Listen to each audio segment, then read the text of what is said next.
Attention A1 Trading Show fans. If you're interested in getting free access to the Edge Finder or our premium trade alerts, listen up. For a limited time, our show's partnered broker 8cap is giving out free access to our products when you sign up for a new trading account with them. If you already have a broker, you may want to consider switching to 8cap because of their low trading costs, a wide range of trading assets, and their amazing customer support. If you'd like to get access to our software and Discord server for free, click the link being dropped in the chat right now and ask one of our team members for more information. Don't miss your chance for free products and an award-winning broker. Now, back to the A1 Trading Show. All right. Good morning, everybody. Good afternoon. Welcome back to another stream. Happy Friday to you. Hope you're doing well. Little fun fact. If I wear this shirt, it is usually on a Friday because it's kind of like a fun Friday shirt. I don't know. I went to a school where we had uniforms, and on Friday, you still had to wear something that was school related, but it would like have the school's emblem on it or whatever. And it was always cool because it was like you had to wear the uniform all day long. And speaking of uniforms, one of our video editors, he actually went to the same school for a little while, and he's wearing his uniform. James, do you want to just like show off your uniform? Hold on, where's it? There's James. Look, James got the uniform of A1 Trading. We're still doing uniforms after all these years. Thought we'd have graduated from there by now, but anyways, shout out James and Chandler, the editors behind the stream. You know, I've got the greatest job because I could just jump in here and just like sing and dance, and you know they got the booth management on lock, which is awesome. Anyways, taking a look at charts here this morning, we've got stocks up a little bit. Dow Jones about flat. Russell is up. Love to see the Russell up. Russell up is like, if you wake up and the Russell's up, usually give it a 75% chance you're going to have a good day. There's got to be some correlation there.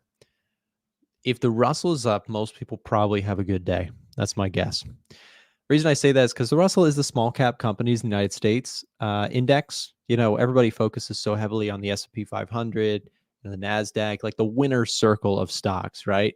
But the Russell is still companies that are making money. Don't get me wrong. Not all of them, but you know, a lot of them are companies that are doing well overall, but they are the ones that are up and coming. These are your underdog companies. And it's one of the reasons I really like the Russells, because during good periods of time in the US economy, the Russell experiences ginormous growth.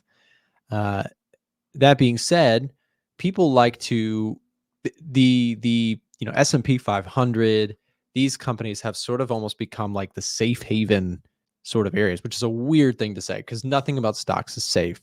I want to make sure I make that clear. But in terms of which, if you had to be in stocks, the safer ones are going to be your ginormous companies that have consistent, you know, growth and proven, you know, business models and all that. The reason I'm getting at with this is that I actually think that in 2025, you might see the Russell start to make a serious move. You might say, well, Nick, it's up, but yes, just look at this for a second. Here's the Russell over the last few years. I've made this point 700 times on my channel, but here's the S&P during those same years. So Russell sideways, S&P up, up, and away. So when we look at the comparison of those two, why is the Russell still not seeing the same kind of burst in energy? Well, it's because interest rates have not really come down. They've come down a little bit, and expectations are for rates to come down overall, but you have to be careful with that assumption. I think that we live in a world right now where everybody is fully expecting interest rates to come flying down. And the tricky thing for me with that is that interest rates might not come flying down. Like interest rates might stay where they are. As crazy as it may sound, interest rates don't have to do anything. They could go sideways, they could go up, they could go down. What is going to determine that? Well, the state of the economy, but one upward pressure on interest rates. Let me just say this. One upward pressure on interest rates that we've all got to deal with.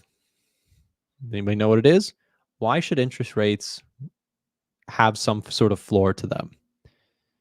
Well, It's because the US government borrows a ton of money.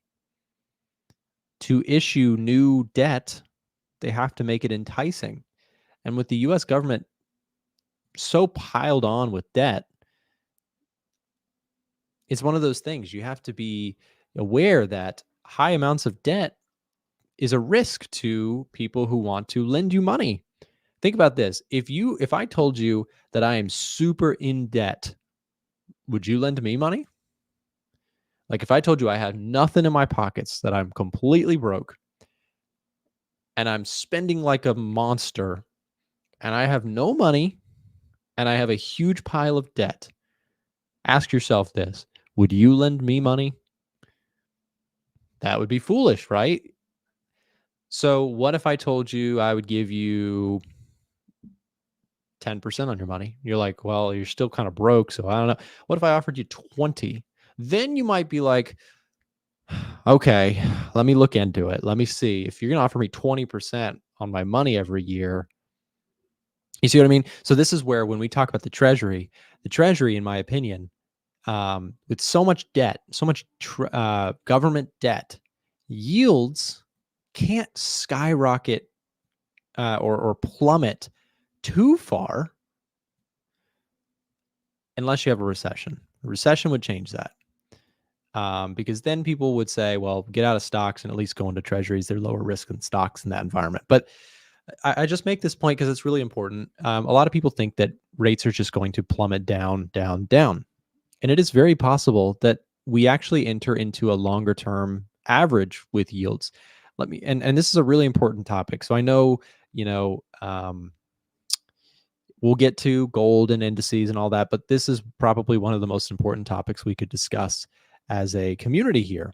So rates have plummeted over the years down to like record lows. Like look at the 10-year yield. It got down during 2020. And even before then, we were sitting at 1.6, 1.5, went down to 0.5. What are we looking at? This is the lending rate, or the if you were to go loan money to the US government. For a while, they were going to offer you 2.6. If you were to borrow money, you're going to pay like this plus a premium. My point is, interest rates have been like rock bottom for a very long time. But interest rates through history don't usually stay around here. This was like record low territory. After the great financial crisis, right, they started really dropping the rates hard to sort of try and save the day. But the reason we're talking about this is that maybe an average interest rate is somewhere around here, back to long-term averages, like 4, 5, 6% on the 10-year, right? Can somebody do me a big favor and do me a solid really quick?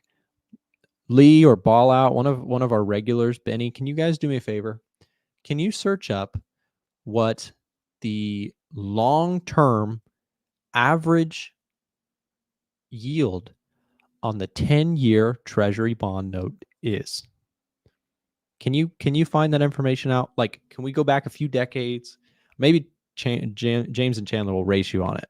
Can someone find that information out? Like, what's the long-term interest rate by the treasury? Because many people in our world nowadays think that this is normal. Think that 1.5, 2% is normal for the treasury and for borrowing money. And it is absolutely not normal in US history to be that low.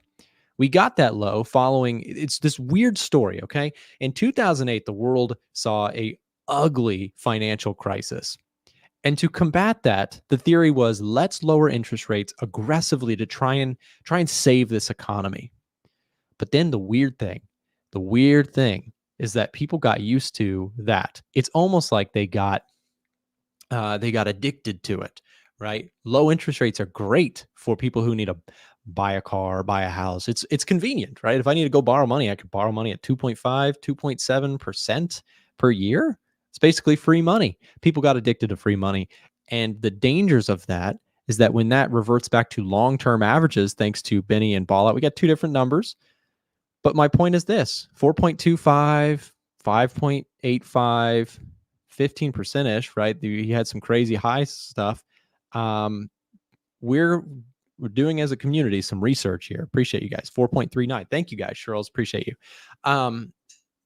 Yeah. So my point is, the world got used to free money. And the reason I bring this up, I'm not a doomsday guy. I'm not here to tell you that the world's going to collapse and fall apart. But many people think that we are just going to go back to free money everywhere. I don't think we are. Now, here's a thing that is more controversial. Who spends the money? The government. I don't think either president is going to really stop spending aggressively. You might have differing opinions on, oh, Trump's going to spend it more appropriately or Harris is going to spend it more appropriately. I don't care. That's not what we're here to discuss. We're not here to debate that. We're here to talk about both of them are going to spend money, right? There's no shortage of politicians spending money in America. That is a theme that goes back since America probably started. Maybe the founding fathers were a little bit more, well, back then they had actually, you know what, probably late 1900s probably really changed because we went off the gold standard, right? You want to talk about holding yourself accountable. If you can't spend money because you don't have any, because it's not backed. If something's backed by gold, you can only spend so much of it. But the US dollar is not backed by gold anymore. It's backed by our military. So, you know, I promise I'm not trying to sound doomsday-ish today, but these are things to think about. These are things to, like, if you're somebody making a huge bet that you think interest rates are going to come plummeting down, what you're really betting on is another financial crisis that gets us to cut rates like that again. But I think that the Fed has even said, Jerome Powell has said, like, they want to have a cushion in both directions, meaning if the Fed funds rate is where it kind of currently is and it stays generally in that area, then they have ammunition to defend against a crisis. But if we just cut rates just for fun and get down to really low rates again, and then we have a crisis, then we turn into, you know, the problem that Europe has faced, where they had low interest rates going into 2020. They didn't have any fresh ammunition to really stimulate their economy, whereas the U.S. was working with like a 2% to cut. They cut it to zero temporarily during the pandemic, right? So these are important topics that are bigger themes than just, you know, intraday price action, stuff like that. Of course, as traders, you know, those are big themes that you don't need to worry about every day, but it is worth discussing and just knowing that. And because it's Friday, we could talk a little bit more theory, but that stuff is important. Yes, NP's got it exactly right. Imagine we cut interest rates dramatically down to 1%, and then we had a recession. Cutting rates is a tool that the Fed used in 2008 to try and get things back on pace. But if they didn't have anything to work with, if the rate was already at 0 or 1 or whatever, that's really dangerous. If we cut rates aggressively in the US, my worry would be you just get inflation running right back into the picture. I actually think that the most bullish environment for stocks personally is we cut rates very slowly, and we don't worry about rate cuts so much. Let's worry about corporate earnings growth. Let's worry about, you know, is NVIDIA going to continue to see demand and grow, you know, at a rapid pace, or is that going to slow down? These are things to look out for more so than, you know, begging the Fed to cut rates. Okay, so let's see. NASDAQ is up a little bit here this morning, up 0.25%. The Dow Jones is now down here. Stock market just opened 5 minutes ago. Let's take a look at the 15-minute chart here for the Dow Jones. You can see a little bit of fresh selling here to start out the day. NASDAQ selling off a little bit. S&P taking a little bit of a haircut here right as the market gets open. This is the U.S. stock market opening up. That's why you're getting some spikes here every day, 9:30 a.m. U.S. Eastern Time. I'm looking for some setups. I've got a watch list here. Let's do our standard protocol here. I'm going to take out minor currency pairs. Okay, we got Euro USD possible bearish setups, dollar CAD still bullish. So going to look at this on the currency front. S&P, I'm looking for dips. NASDAQ looking for dips. Bitcoin looking for dips. Dow looking for dips. Nikkei, DAX, FTSE. All of those are possible candidates. Pretty risk on right now in the Edge Finder, except for the dollar bullish ideas. But the dollar bullish ideas I don't hate from a risk on perspective because the dollar is up recently on good U.S. economic data. Take a look at the dollar here this morning, down a little bit on the 15-minute chart, but pulling back from, we discussed this yesterday. I actually thought we would tap out around this area, 104, before we saw maybe some pullback. But if you get a couple days down on the dollar, I'm going to look at that as an opportunity. Personally, I'll be watching things like Euro USD. I mentioned that earlier. Euro dollar on a possible short setup. If we get a retracement on this, I'm very interested. Though I do think that on a technical perspective, we're a bit overextended right now. So I would be waiting for a proper pullback here before taking a position. And part of this too, guys, is I would need, at the time of this pullback, I need to double check that the Edge Finder still gives me that confirmation signal of a -6. And then I like that setup. That's a decent one for me. Euro dollar, possible bearish setup. Dollar CAD. Let's take a look at USD CAD really quick. Here's the Canadian dollar. So CAD's been really weak. Dollar's been really strong. So if you get a pullback here, I like this for a possible setup as well. Pound USD was bullish at one point, but recently pound inflation, or the UK's inflation, came in at 1.7% inflation, guys. So what does that tell you? So if UK inflation is at 1.7 year over year, that tells you that the Bank of England better get their scissors out, right? Oh man, I really need a scissor sound effect, James. That'd be a good one. I got my hold on. Let me get my soundboard turned on. Gotta unmute myself here. Oh, sorry, Chandler. I psyched you out. You gotta get the soundboard. You gotta get some scissors. That'd be funny for rate cuts, right? Because the Bank of England's probably going to cut rates. If you've got, and that's what the market's telling you here, right? The market sold the pound on that news. This was CPI report that came out for UK, 1.7 compared to 1.9, I believe. So forecast was 1.9. Actual came in at 1.7. That's really quite low inflation. Remember, the pound was at like 10%. The UK was in like a 10% inflation situation. Complete reversal on inflation. But where you have to you have to be careful is that the UK's drop in inflation, is that because the economy there is really struggling too? That's the other question. A large component to UK inflation, though, is good old oil, right? Oil and energy costs were crippling to Europe and to the UK with the whole Russia and Ukraine situation, right? So with oil coming down here, that's a good thing for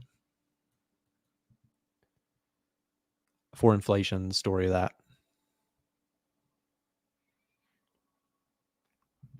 So we'll keep an eye on oil. That's really, really important. Apparently, there was some news out of the Middle East. A Hamas leader apparently is no longer. I could be wrong. I just heard that briefly this morning. Frank mentioned it to me.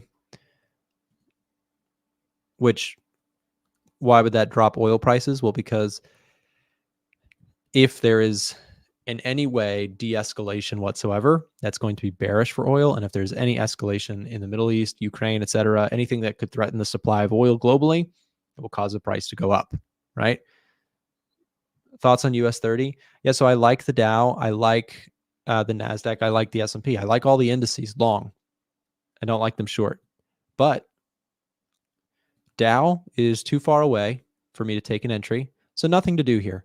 Love the chart. Beautiful. Keep going. Uptrend. Love it.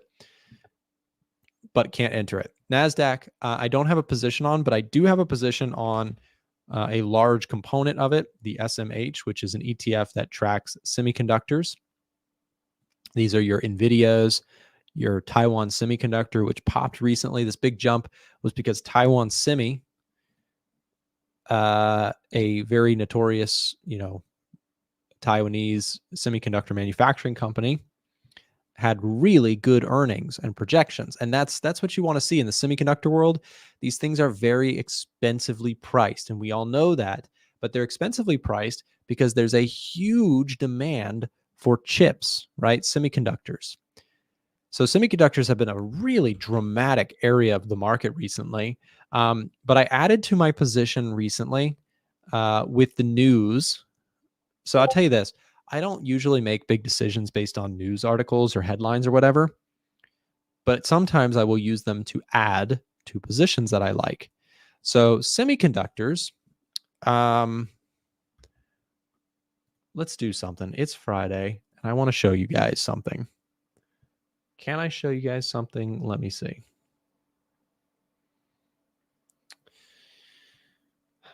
Okay. So I'm going to show you something that is not publicly accessible yet. I'm just going to show you a little bit of it. Don't let me leak it. This is something that we're working on behind the scenes. I'm holding it so that I don't accidentally show too much of it. The bottom left hand of your screen, you can see SMH, semiconductors. This at one point was a like +5 or a +6 on this chart that I'm showing you, which is the top sectors and ETFs page. It is not the Edge Finder. It is something that we've got coming. If you are somebody who trades stocks, options, or ETFs, I am not going to say anything else about this tool at this time because I will get in trouble with marketing. Julie will hit me. No, she won't. She's very nice sometimes. But if you would like some early information about what I just showed you, it is top secret. It is not the Edge Finder. It is something that we are working on for stocks, options, and ETFs, which I trade very heavily myself. If you'd like to get some information about that or see the latest on that, please join us in our private Telegram channel, specifically for stocks and options. You can see this is the stocks and options. We only got 800 people in there. It's a small group. If you would like to join that, let's drop the link if we could, Chandler James. There it is. Thank you, guys. Join our free Telegram. This is, well, is that the main one? Let's make sure that that's the stock one. We've got two channels, by the way. We've got a Forex and Futures Telegram, and we've got a stocks and options one. So yes, make sure if you have not already, join that Telegram if you have any interest whatsoever in stocks or options. We are working on something that has been a long-term project for us. And just when you thought A1 Trading was going to stop innovating, we are no Elon Musks over here, but we're like Walmart discount Elon Musk's divided by 30. That's about what A1 Trading is. He's an innovative man. So, we're still doing okay. But here's the stocks and options Telegram. Please join that if you have any interest in that product. It is on its way. We're developing it heavily right now, but it is coming soon. That is all I will say. Okay, so anyways, tool that we're working on, I have also been trading with. I have two positions that have come from mostly the help of this new secret tool. Why Telegram and not Discord? Oh, you can also join the Discord. Chandler James, if we could just drop the general Discord. In the Discord, we have the stocks and options component too. So if you prefer Discord, no worries. We'll just drop the link to the Discord. Boom, bam, there it is. Totally cool. We share the same content in both Discord and Telegram. I should have mentioned that. So anyways, I've got this semiconductors position that popped into the watch list there that I was just showing you, pulled back, and that news about, Biden administration might limit, semiconductor exports or whatever. Could it move the semis? Absolutely, it could. But in my opinion, that is a rumor that is going to cause some fear that is unnecessary. And we got this big drop.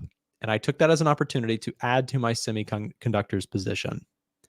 So drew my fibs from swing low to swing high. We got the 61.8% retracement on the Fibonacci retracement here. From a technical perspective, I like this setup. And from a fundamentals perspective, with the help of our secret thing that I just showed you, was able to catch this setup on semiconductors. SMH is the ETF I'm trading. The other one that I'm trading from that secret tool, which is still giving us a strong reading, by the way. Let me be careful. I'm going to show it again. Hold on. Let me make sure I don't release anything too telling. The top one right there, you can see XLRE.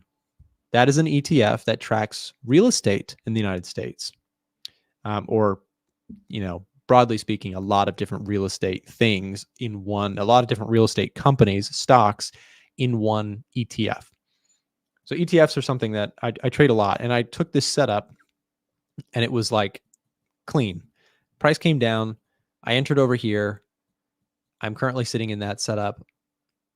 And I think real estate has the potential, especially if you do get rates coming down, in the United States with the, let me not add a take profit. Did not mean to do that.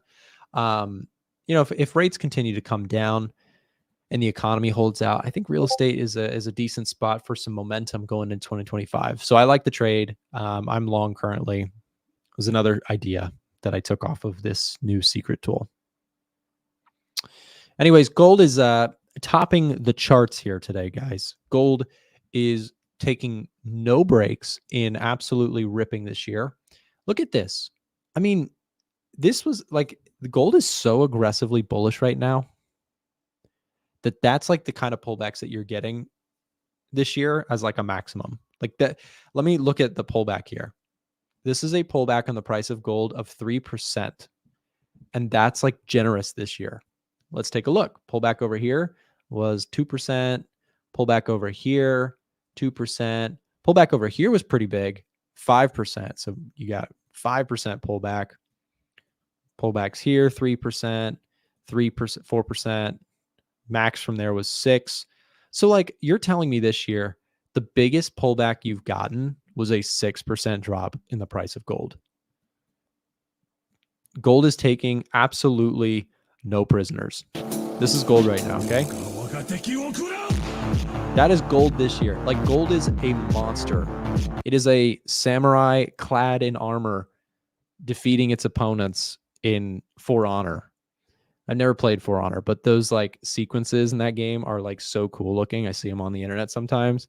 If you don't know what I'm talking about, like when I've never played this game and I'm not a huge gamer, but like when you defeat an opponent in For Honor, they do like some like outro sequence of like, it's like Mortal Kombat. Think of like the old Mortal Kombat games, but this one is like super high definition, cool looking. But you can play as like the samurai dude. Every time I hear this song, I think of the guy in the game. He's like, it's cool. That game will make you mad, says our producer. It looks like a game that would make me mad, but it looks cool to watch. That, there's like a bunch of these games that I have never played, but I like watching. Like what's the other one? Like Dark Souls. I've never played Dark Souls myself. I've never owned the game, but I do like to watch it. It's fun. My game is Age of Empires. I am a lifer on Age of Empires. I played 2, I played 3, and now I play 4. And if anybody here plays Age of Empires 4, I was Conqueror at one point. If you know what that means, it's a rank. It's like silver. It goes silver, gold, platinum, diamond, and Conqueror is the highest rank. So sometimes when I have a rough day at work, I just go play Age of Empires angrily. But it's Conqueror 1. If you've ever played it, it's like the lowest of the like there's like silver 1, 2, 3, gold 1, 2, 3, diamond 1, 2, 3. I was Conqueror 1 for like a split second, got my butt handed to me and got whipped back down to platinum. What's that game about? You can look it up. It's like a real-time strategy game. It's pretty nerdy, but I've played it like my whole life, even like when I was a kid with my cousins and stuff. So I've just always played it. Anyways, gold taking no prisoners, man. It just keeps going and going. So what do you do with gold trading at all-time highs? A lot of people, they trade gold solely. A lot of people love to just trade gold. That is all they trade. They trade gold and that's it. The difficulty is when you're at all-time highs, what do? Are you selling this rally to your own peril? Because if you've been a seller of gold this year, you have been banging your head against a wall. Do you buy it? Well, you can't chase, right? This is a sort of environment where I like that I trade many different things, because I can't trade, I can't trade all-time highs. There's nothing for me to do. I'm not going to short strength, and I'm not going to buy at the highs, because again, I've got to wait for good pullbacks. Now, if I'm looking at gold on the 4-hour chart and I've got this previous all-time high that broke out, it's the simplest thing in the world. I've got to wait for the 38.2% retracement to pull back, and I've got to wait for confirmation from the edge finder. Those two things, I'm in the trade. One of those things missing, not in the trade. Not going to touch it. Why is Edgefinder not showing bullish readings for gold right now? Let's look into it. What we can do is we can go to the data scanners page. We've built one specifically for gold and silver. Here is why gold is not favored on the Edgefinder right now. Even though the market's ripping to new highs, which I think is partially due to the elections, some uncertainties there, and expectations that no matter who becomes a president, there's going to be a lot of money printing. And, here's another thing that is we've got to talk about in just a second is the markets seem to be now forecasting Trump to win. And again, I'm not here telling you, I'm not saying like whether I think that that's what's going to happen or what I want to happen, but the markets are saying some things that we need to discuss. Gold going up, we know Trump is a very wildly, opinionated person, whether you agree with him or disagree with him. That's not what this is about. He's an uncertainty. He's a big question mark.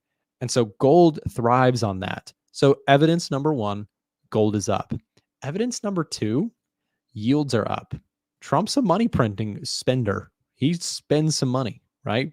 Whether you agree with it or disagree with how and what he spends money on, he spent a lot of money in his campaign, right? Or in his administration. So yields are going up because maybe people think that, hey, we're going to see some inflation maybe come back. Maybe the tariffs are under question. I'm not here to debate these things. I know people have their opinions on these. I'm not telling you whether I think they're right or wrong. I'm simply telling you the market may think that could be inflationary, and that's why yields are up, right? Gold is up because maybe there's some uncertainty about if Trump gets elected, or maybe there's some uncertainty of who becomes the president at all. The other thing is you could look at his ETF, DJT. This thing has been going up. It follows the betting market pretty close. When things are swinging back in favor of Kamala Harris, I've watched this, the last few months. DJT goes down. When things are swinging in his favor, DJT goes up. When there was the assassination attempt, it popped a lot, right? So that's another case example. What about, let me think. I'm going to look at some other ones. MJ, this is a cannabis thing, has been going down recently, which that's been going down anyways, unfortunately, for a long time. Bitcoin is up a lot. We know that there was some really positive comments on the Trump campaign side of things with crypto. Now, I have no idea who's going to win. I'm not following that stuff very closely, to be completely honest with you. But the market seems to be shifting back and forth for the last several months. And the recent shift has been a little bit more in favor of Trump, but things can change week to week, day to day. I mean, there was a time when it looked super likely that Trump was going to win over Biden. And then Kamala Harris came to the stage and things swung heavily in her favor. And it actually looked like very favorable to her. I think we're probably, honestly, I would give it a 50-50. I have no idea.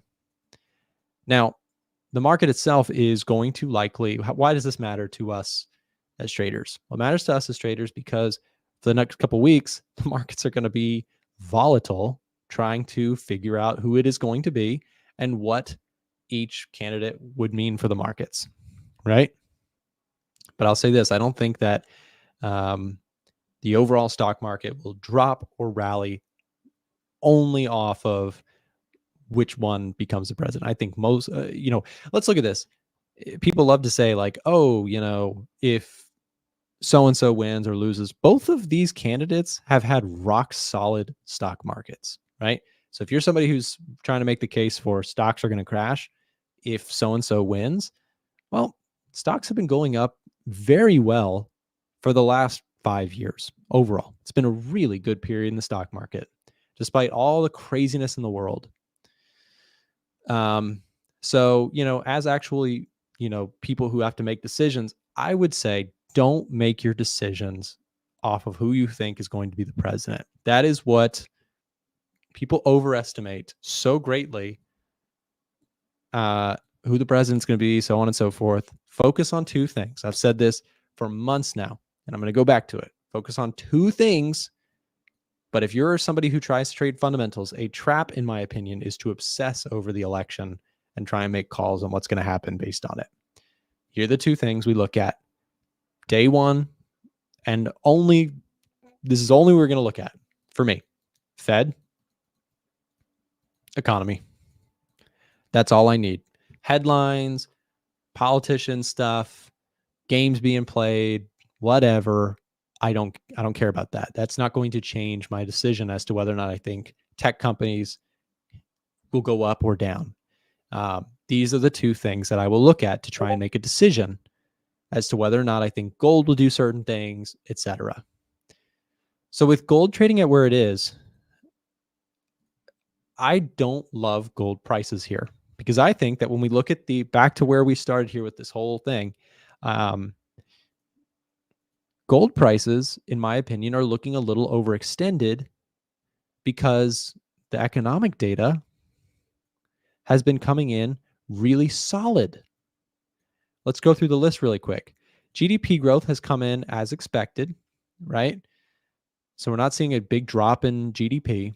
Manufacturing PMIs have come in a little lighter than expected. That's good for gold, but that's about where it ends in terms of the economic data recently. Services PMI came in real strong, right? Retail sales came in strong. Not good for gold. Why is that not good for gold? Because gold thrives on uncertainty and expectations of rate cuts. Strong economic prints do not support evidence for huge rate cuts quickly. So those are dollar bullish things and gold bearish things. Let's keep going. CPI year over year, a little higher than expected. Fed rate cuts might not come as quick. Same thing with core, mixed there. NFP, jobs data came in real solid last time around. The reason I point all this stuff out is that I don't love the price of gold where it is. Like, I'm not a buyer up here. I'm not a buyer. Even if it comes down here, I got to see something change in the economic data. So why on earth is gold just ripping to the upside if all of my indicators are saying opposite? Again, it's a unique time, the election. In my opinion, that would be one of the main short-term catalysts for what's happening in gold's price. People are unsure of what's going to happen. People don't know if it's going to be Harris or Trump. People are trying to map out what's the world going to look like if you get a change in leadership or a continuation of it, right? Up for debate. I'm not here to debate any of that. I'm just simply saying, markets-wise, markets are uncertain. It's a drama is not something that the market loves. I actually think from a stability standpoint, if you get a mixed leadership in terms of legislative branch is red or blue and the president is the opposite color, I think that that's what the market historically likes the best. The market likes split power because then there is a division of power. There's some checks and balances that are a little bit more in order. And the market likes that because then rapid, dramatic changes are less likely to take place. And that's what Wall Street wants. Wall Street wants things to chill out and just stay the same so that they can print money and do their thing. And you might not care what Wall Street's saying, but stocks do, right? Stocks absolutely care what Wall Street wants to happen. Anyways, Nick, will you run for president? Never. Why would I do that? That sounds like a really, really bad job. I honestly, I thought about this pretty much all year long. Like, this period of time is not fun to comment on because people just, the comments get real nasty on this stuff because everybody has their opinion. That's understandable, but it's unfortunate that it's really hard to even comment on what is happening without it turning into a, big argument. But I'm not here to argue. I am just simply trying to do my best to try and give some analysis. So if you appreciate it, do me a big favor if you could. Thumbs up the stream. Help me get through this period so that we can stop talking about it. And then it will be better days ahead. Nasdaq's up 0.5% here today. Semis, I imagine, are probably leading that because that is where a lot of the concentration is. Curious to see. If I'm looking at SMH, this is an ETF that I'm currently long. I like that we tested this area and found some support back at this kind of low. I've got my stop loss on this just below structure. So if price comes all the way down, fails at support, I'll take a loss. But I do think that semiconductors have the potential to really rebound. This big news that happened with the, chip exports are going to be limited to some degree. I think regulation stuff just generally scares stocks. But I feel like those things are bumps in the roads. They have been for many years. People come out, say, oh, we're going to break up Google, and Google drops for a couple months and then it rips to new highs. It's almost like you take those opportunities to look for dips. That's personally what I do. If you get some sort of like regulation discussions that scare a stock or ETF that you really like, I use those as opportunities personally, as long as the underlying fundamentals still look good to buy shares cheaper. There's risks in doing that. There's risks to everything in the stock market, Forex market, futures market. It's all risky. It's all about how you size and how you manage the risk. Check silver. Yeah, so silver's right up against this resistance point. You've got 32.25 was a closing high. If silver, trades and closes here today, right where it's at, that looks really good for silver. Silver's up 2.5% today. And that is 2.5% with a close. If it was to close right where it's at, that is a fresh closing high for the last, I think it's like 12 years, for a very long time. Silver's not been this high in a very long time. So, silver's moving with some great momentum. And part of the reason silver is up today is because Chinese stocks are up. Chinese stocks up 4%. Apparently, there was some more announcements of stimulus still being introduced. Look at this. I'm going to guess this is a 61.8% retracement. Look at that. Beautiful. 61.8% retracement. If you get a big rally from here, that's just going to look like a really nice chart. But we'll see. Chinese stocks, really interesting right now. They're super volatile, like super, super volatile. Because people are trying to figure out if the Chinese government is going to really, truly step in and support the stock market, reduce margin requirements for banks so that they can lend out more money. Lending more money is, of course, injecting money into the system, and theoretically should be good for companies because then they can innovate, etc. Same thing with like US stuff. People get excited about rate cuts because the idea is, more money can be flooded into the system.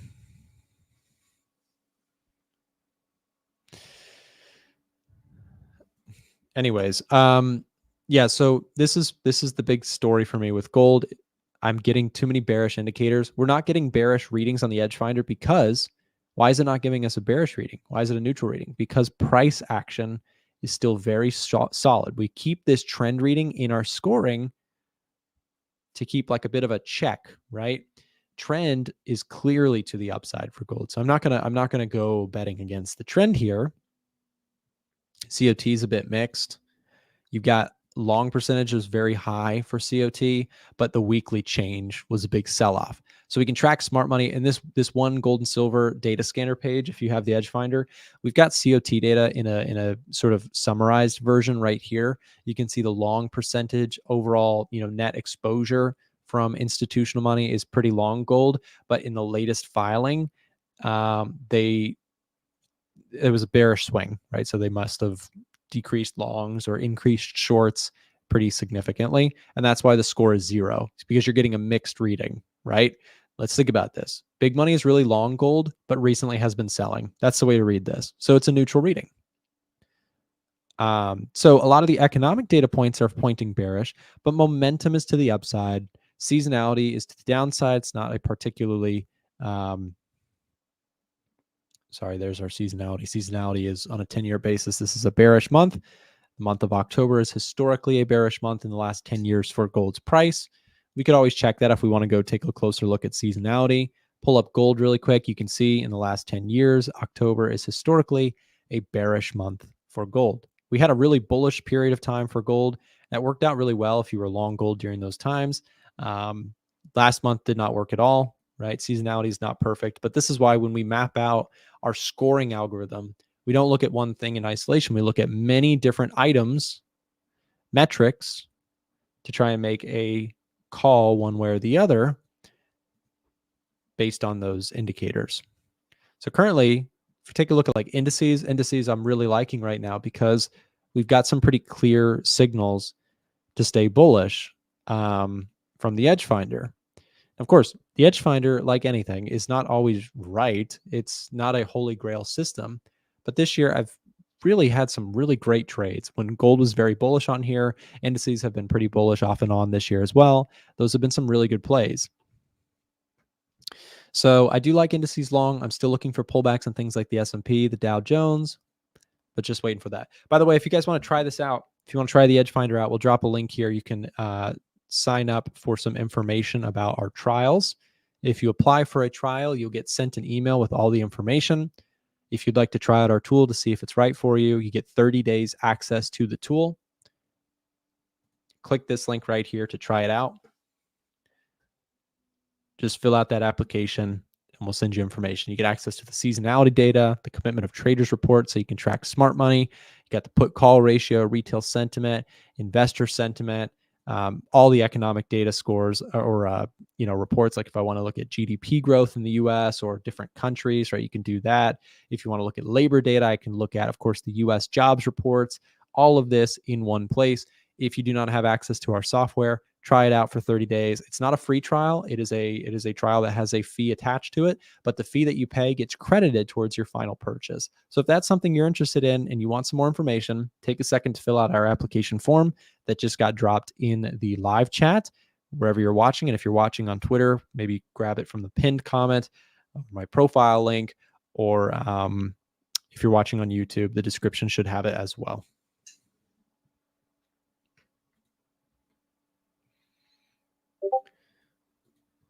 Keep an eye on NVIDIA. I'm really, really curious. I'm watching the semiconductors the closest right now, as I do have a position on them. NVIDIA is at a fresh all-time high, guys. We're very close to, well, technically yesterday we didn't close at all-time highs, but we traded just for a split second above the all-time highs. Here's the all-time highs for NVIDIA. You can see if we zoom way in, technically we hit an all-time high yesterday. By like the tiniest hair of a blip. Anyways, NVIDIA is really, really strong right now, price action wise. They've got earnings coming up in November, which, has the potential to make or break the stock's recent rally. But we've been in a bit of a slump for NVIDIA for some time. Prices went sideways from, for the last 120 days or so. Couple months there of basically just sideways price action up and down, and seems like it's finally catching a bit of a breakout here. I am long the stock, and basically looking to see how much this one wants to run. I'm not trailing a stop on this one. This is just in the portfolio. I've held this one for some time. I bought it in this recent sell-off. I think I bought it initially over here and maybe added a little bit over here, but we'll see. I like NVIDIA long until something breaks. Like at some point, stocks are going to change directions, but I don't know when that point is. And trying to call at the top of that is such a dangerous game to play, right? I mean, look at this thing. You're betting against tech companies and American innovation, which is just a tough thing to bet against. At some point, it will change, but as traders, I just trade what's in front of me currently. I look at, right now, seems like inflation's coming down, rates are coming down, company earnings look good, economic prints mostly look good. I'm not a genius. I'm not going to call when that's no longer the case. I'm trading what's in front of me, which is a good story for stocks right now. That story will change.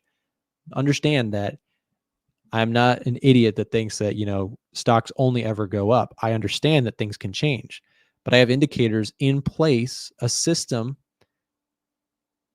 that should help me spot when that changes. All these indicators will eventually flash red. Stocks will change directions, but they're not changing directions right now. And you can try and play the game of, oh, I know when the top's coming. I can call the top, but you will most likely be wrong unless you're a genius. I am not a genius. I am just a guy that trades. I trade momentum. I trade what we see in the markets. And currently what we see is a good story for stocks. Again, if you want to try out the Edge Finder, the link is in the chat. If you want to use the tool that I'm using, this is what I use every day to find the setups that I'm looking for. These are things I'm looking at. I'm looking at euro dollar, possible sell setups, dollar CAD setups, S&P, NASDAQ, DAX, Bitcoin. Let's take a look at Bitcoin, by the way. Bitcoin looks quite good right now. In fact, let me, I want to check my position on Bitcoin.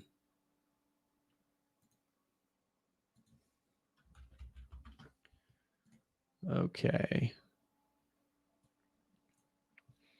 So I sold puts on Bitcoin through the ETF BITO. I sold puts rather than bought puts. You can buy puts, buy calls, or you can sell puts and sell calls. And I've chosen to sell puts. I sold this a while ago. It is up 88% of max potential profit. I am probably just going to let this one ride to expiration, which is November 1st.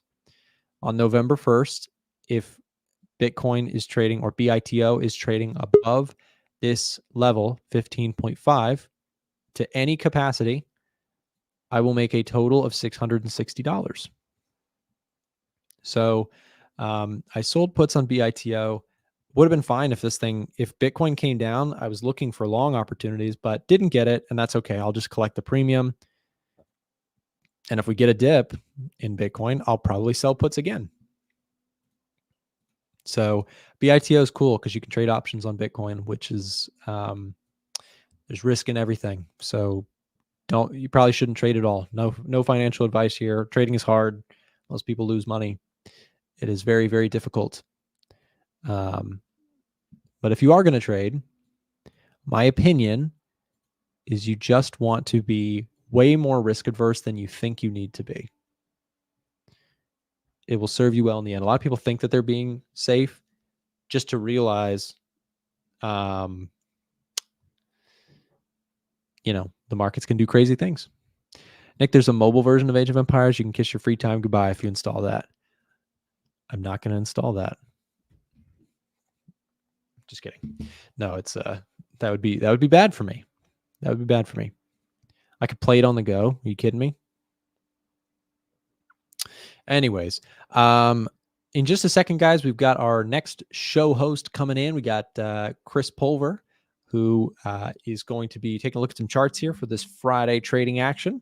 So I'm going to leave you guys with him here in just a second. Before we go to that break, just a reminder, if you guys want to try out the tool, the Edge Finder, you can apply for a trial using the link in the chat.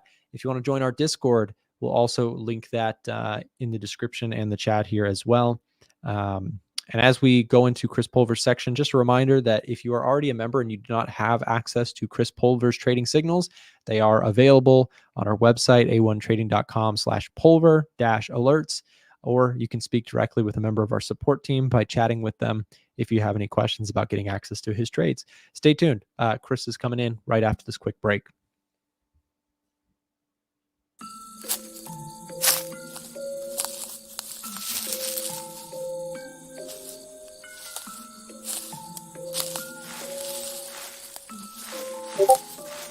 Oh, Chris Pulver took a trade in our Discord. Oh, really? Let me see. Pulver alerts are now available in the A1 Trading Discord. If you want access to everything Chris Pulver is trading, click the link down below, or click the link being dropped in the chat now to speak directly with a team member. Hey everybody, happy Friday. Just typing in the chat here for Netflix. Netflix closed and letting expire? Let's talk about that. I posted the alert, I think it was yesterday. Let me look at my Netflix trade here. So 10/14, that would have been Monday. Oh, wow. Yeah, that was easy. Took a bull call spread on Netflix, and today an 83-cent debit is trading for around $1.50, $1.60. So it was a 10/18 expiration. The 750 and 752 is trading for about $1.90. So you're up about $1 a contract. I'm thinking that's good enough to take the profit on that one, because that's price doing what we needed it to do, which is go up. And price was down since last week, Friday, Monday, Tuesday, Wednesday, all red candles, and then big pop to the upside on Netflix that got us well above the expected move. We moved like $60 on Netflix with an expected move around $50. So it actually exceeded that, which was nice. So I like closing out the bull call spread. That is this trade. The one that I'm still running with is I have a 725 by 720, 750. I paid 90 cents for this one. I'm going to let this one expire for full profit. This will be a full, let me change the color. This is going to be a full 250. So I'm gonna take the $2.50 credit on this one, and I paid about 90 cents for it. So that's $1.60 profit there per contract. And then the other one closing out for anywhere between about 50 cents to $1. Right. So grab your winner, take your Netflix, enjoy the profits. And that was a nice little earnings play this week. TSM is cooperating, looking better. TSM is now back into my yellow box here. I need a little bit more time. So when we come into trading, probably on Monday, or I can check it today. Like if somehow TSM works its way back down towards the center prices that I have on this strategy, this is an iron butterfly. If it works its way back towards like 190, then this $12 credit's probably trading for 8 debit, 7 debit, 6 debit, and that we'll see what happens. But I'm going to set a chart alarm here around 190 and see if it actually cooperates. But I'll look at this one on Monday and see what the debit to credit situation looks like.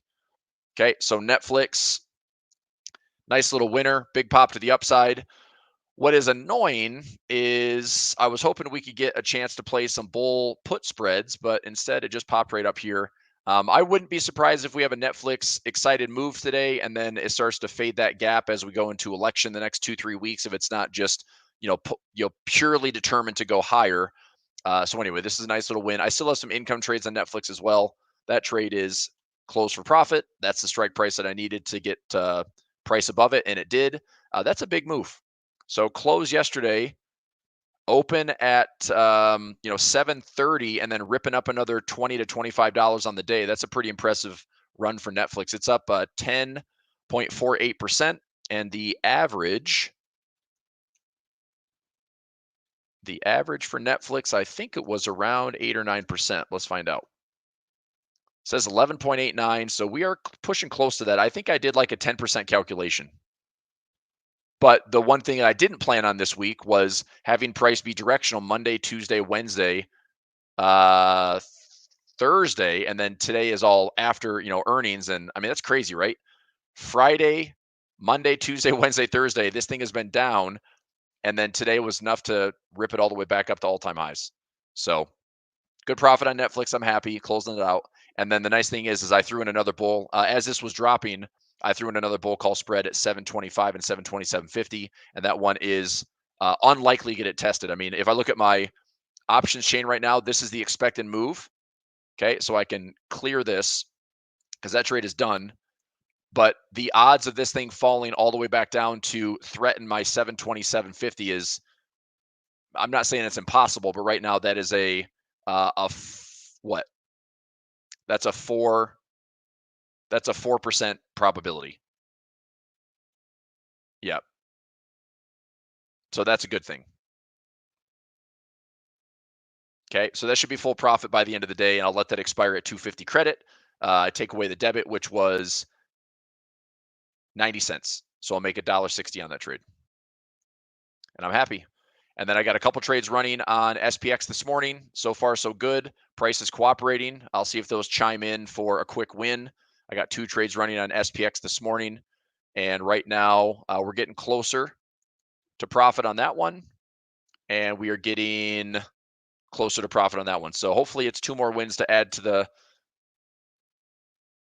tracker this week, which would be 14 for 15 winners. just the SPX. I'm not counting it yet, so don't count your eggs before they hatch. Is that the saying? Anyway, let's take a look at some charts, shall we? Let's see here. I want to go through top down. So SPY. Okay. So we carved out an all-time high yesterday. We also had a nice grab at the gamma squeeze level that I called out at 585. So did anybody, by the way, if you're in my pulver alerts, did you get to 585 this week? So I was long the 5, and this was when price was trading at like 581, 582. We turned like a 70-cent debit or a 65-cent debit into like a 250 winner. That was a really nice gain. Turned a 130 debit into like a 190 to $2 winner.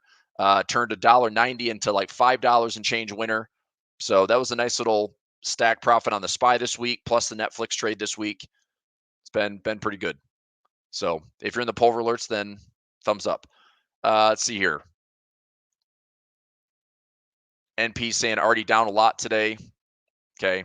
Are we looking at something? I mean, I think gold just stretched to all-time highs once again. NASDAQ is still not above these recent highs, certainly not above all-time highs. The Dow, we hit all-time highs yesterday, just like we did the S&P. It's down on the day. The Russell is made a nice little run to take out these FOMC highs. We're not above the July highs yet, but posture-wise looks pretty good. If we have some volatility coming in the Russell, don't be surprised if we have another pullback. And I still might put in some credit spreads on the Russell. Okay, just to watch how this behaves. But the highs that I'm really going after are if we can get up to like 235 to 240. Let's see if this Russell is capable with a broader market rally. I think it's not going to be like, oh, the Russell is moving all by itself to the upside. It's going to take the SPY and the Qs and the Dow to probably melt up higher to go along with it. But if we were able to reach this level by end of year or into January, February, that should be good for a bull call spread that I put on earlier. It was pretty cheap. It cost me like $4, and that should be upwards of maybe $15 to $20 max profit if we can get it. But we'll see what it does. Okay, VIX is retreating, and we've seen this, and this is another thing too. I mean, don't be surprised if the VIX is going a little bit lower. Okay, if it goes a little bit lower, it's probably pretty sticky in here through the election. So maybe we have another vol event, right around the election. I'm expecting that week in November. So the general election is on Tuesday, the 6th, right? And then Wednesday, the 7th is FOMC. And then Friday, the 9th would be non-farm payroll. That's going to be a pretty heavy week with maybe the market at a standstill waiting for news to come in, or the market is all over the place. And, I would imagine it's more the former. Like usually it's just going to be like wait and see. But it's going to be a potentially volatile week. So it's not that far away. And that also makes me think that the next couple weeks, without any major catalysts out there, we might see the market relatively stand still, maybe just trying to melt up a little bit higher. If we don't have some major, difficult price day that pushes price aggressively lower, then we just kind of stay the course. Dollar index finally showing signs of, first sign, right? First sign in what? A couple of weeks. So we had that bear trap for weeks. We saw this thing rip up. It came right back in the level that I said, this is going to be resistance. If I'm spotting resistance, this is it. That doesn't mean that I want to short the dollar yet. One candle doesn't make a trend. So if we are, putting in a big candle here and maybe having some type of bear flag, then perhaps the dollar is going to start turning. But in typical fashion, let's say we put in like a big red candle and then we go a little bit back here, push lower, pull back again, test the highs, and then we start to go lower. Like, I don't think this dollar just automatically trends lower without having the election out of the way, the Fed out of the way, and we'll see what the dollar ultimately does. But if the Fed's going to cut rates in November and look to cut rates again in December, then I would imagine the dollar's probably going to come back to visit these lows. And in a way, I hope it does, because that's a good opportunity for Forex traders. If it doesn't, I don't know what that means to the stock market if the dollar keeps going higher. I don't think that's great for the stock market, but anything can happen. Okay. All right, let me take a quick peek here at my SPX trades. My second trade is very close to hitting full profit.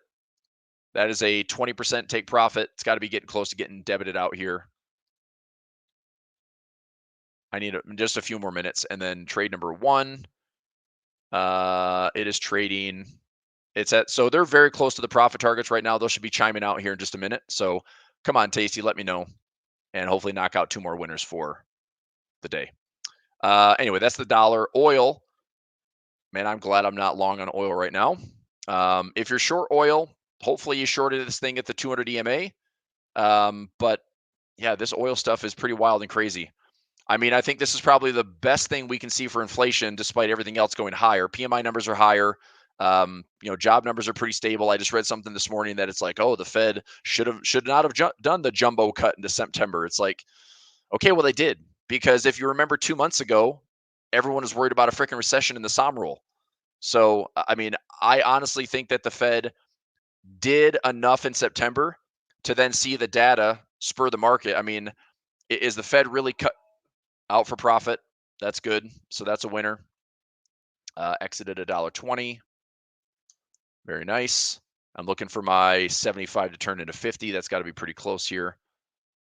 Do it. That trades out for profit.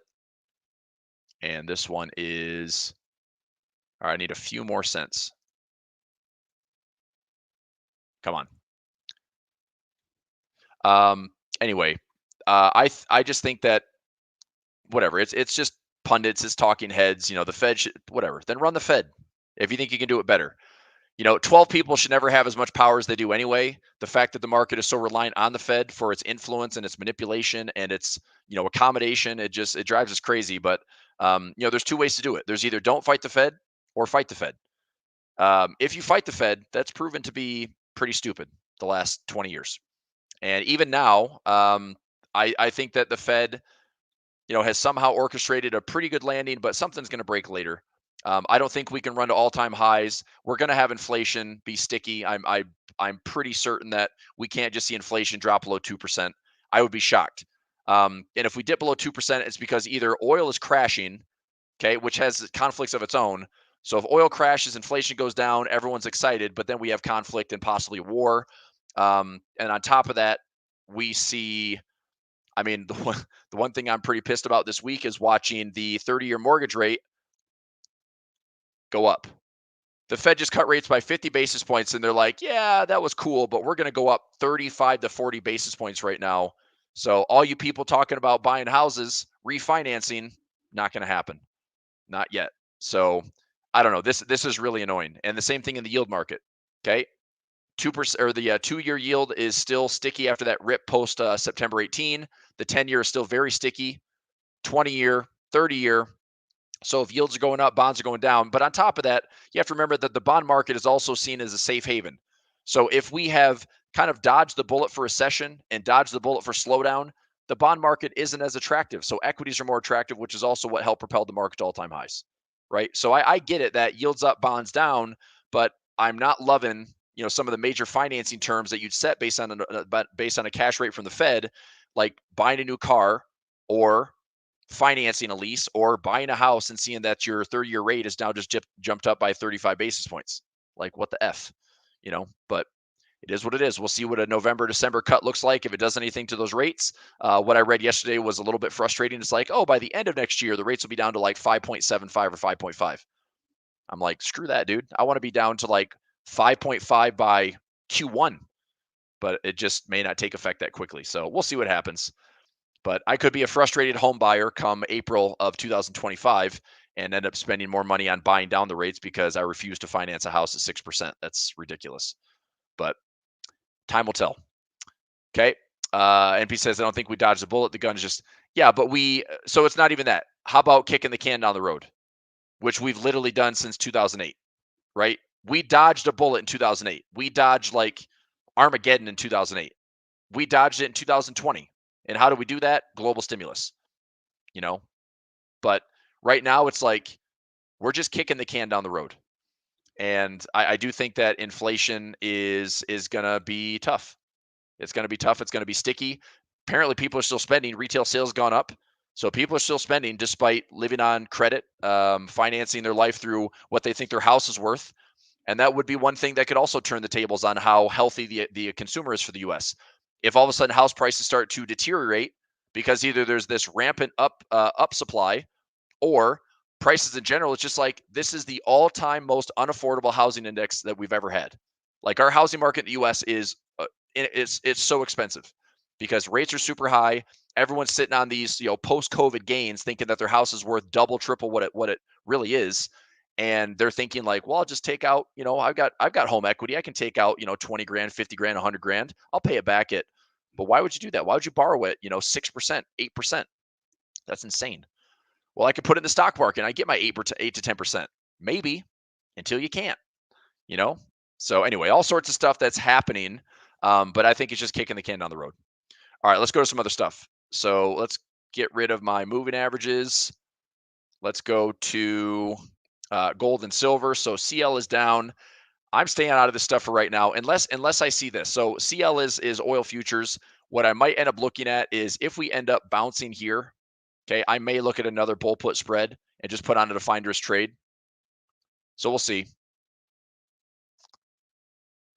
And then natural gas. Ooh, this is good. This is making me pretty happy. NG is natural gas. I've been waiting for this thing to pull back into like $2.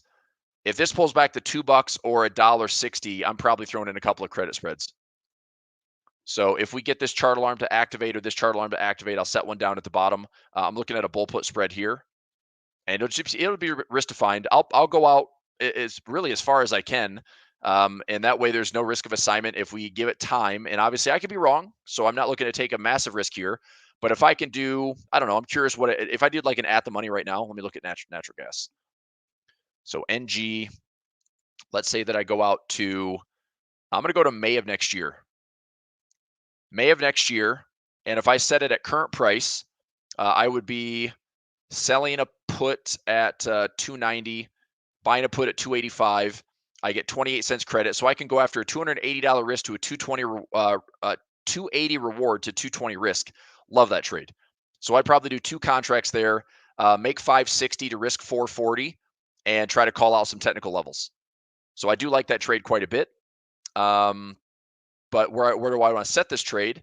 Well, right now, if price comes to $2, I can set the trade right now. So I'm looking at about 280.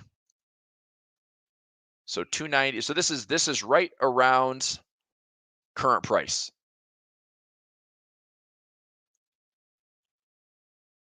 I think, right? Yeah, this is around current price. So this is reading current price. If I go to current price right now, I get 22 cents. If I go one strike in the money, 27 cents. I'm going to try to get filled. So if I do 0.025 credit, that's going to be a 250 to 250, which is a 1-to-1. I think that's fair. So I will go out to May. I actually, you know what? I'm not sure how this is going to work. So if I price this in and say I'm going to sell the 205 and then buy the $2, we might not get there because you can see right now that the futures contract currently is showing like a 290 spot price for May 27th. And I'm looking for this thing to fall. So I'm obviously not going to take a trade that's out of the money and fill it. I'm going to try to get it filled at like 0.025, 0.026, try to grab a slight, edge on the reward to risk. So I think what I'll do is I'll just set my alarm at $2 and at $1.65.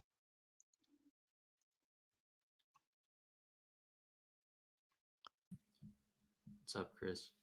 Hey, Frank, what's up, dude? Not much. All right, your volume's pretty low. It's low, you said? It's a little low, yeah. I'll bring the mic closer. Do it. Okay. By the way, my Is this camera better? yeah, that's better. Okay. We'll let the crowd decide. All right, trade 2 just got knocked out. Perfect. So that's 2 winners on SPX. Thank you very much, Miss Lippy. You're already done? Well, that's 2 for 2 for the morning. That's what I wanted. That is 14 out of 15 for the week. It's pretty good. Are these strangles? These are strangles-ish. Yeah, little synthetic strangle. Cool. Yep. So this is. There we go. So nice, man. Up like I think I'm up close to $675 on the week for some strangles. Netflix should be another $250, and did some work on Baidu. Got a new fresh high up about $19,000 on the day. P&L is looking pretty good. So I took a look at China stuff. I want to get to gold and silver. What are you liking? Frank, I said this yesterday on the show. I'm like, hey man, gold's running away from you. It is. Yep. It is running away. Should have bought at the highs. Should I'm not have, I guess. buying gold. I'm not either. I took a bull put spread. I took Okay. 2 actually. One is on ASML. ASML. So you got into the giant dump Yeah. of ASML. Okay. So what'd you do? Just a bull put spread? Yeah, I got it at 680 is Okay. where I sold, and then 675 is where I bought the put. So as long as it stays above 680, it'll be fine. Nice. That's 21 days out. Okay. That's good. Yeah, I mean that was a bit. I don't know if it's an overreaction. If this is a fake out. If I pull up, let me pull up this. This is the only thing I didn't love is that, we are getting some crossovers on the moving averages. So if this was like pulling back to the dip, I would have been more inclined to actually take that credit spread. But I looked at a 111 on this because the IVs jumped up quite a bit. But I don't know, man. I mean, if this does a pullback like that, that's probably good enough for you to get your profit. Part of me hopes this actually goes down a little bit lower, and I'd like to maybe participate in like the 600 to 450 area. That's wishful thinking, but whatever. I don't know. I might just trade NVIDIA as opposed to ASML, but I like the trade, dude. I like the trade a lot. Cool. I got one more. This one's pretty risky. Okay. It's a bull put spread on the SPX, Bull but put it on was SPX. just below open For today? stab. Yeah, it's so SPX. That open price was 58.60. I got mine at 58.55. So if it closes flat or higher, it'll be fine. But this is what I'm hoping for an update. But the fact that we have not really moved, like we're still in the range of the first 5 candle. The first candle. I know. So I've seen this before. When it stays in this range for too long, it could sell off in the afternoon, become like a 30-point move to the downside. Mm-hmm. And then by then it's too late to come back. But I don't know. I've just been seeing yesterday. I didn't like the trade, so I didn't put a bull put spread down, and I'm happy I didn't do this because that would have been a mistake. Today I'm hoping that the range will kind of be, it'll be a minimal range. Mm-hmm. It won't be as crazy because we have earnings. But Netflix was strong. Yep. China's rebounding. Yep. I think there's more demand out there now. So hopefully Friday won't just be another sell-off, but yeah, that's what I'm looking at. We'll see. Let me take a look at China here. So HSI, that's a big rip from that 50%. This is good. This is good to see, like versus just giving it all back. So HSI had a very strong pop today, showing there could be some resiliency in that China stuff. China's wind turbine makers call for an end to price war. ADR surge on central bank measures to boost market.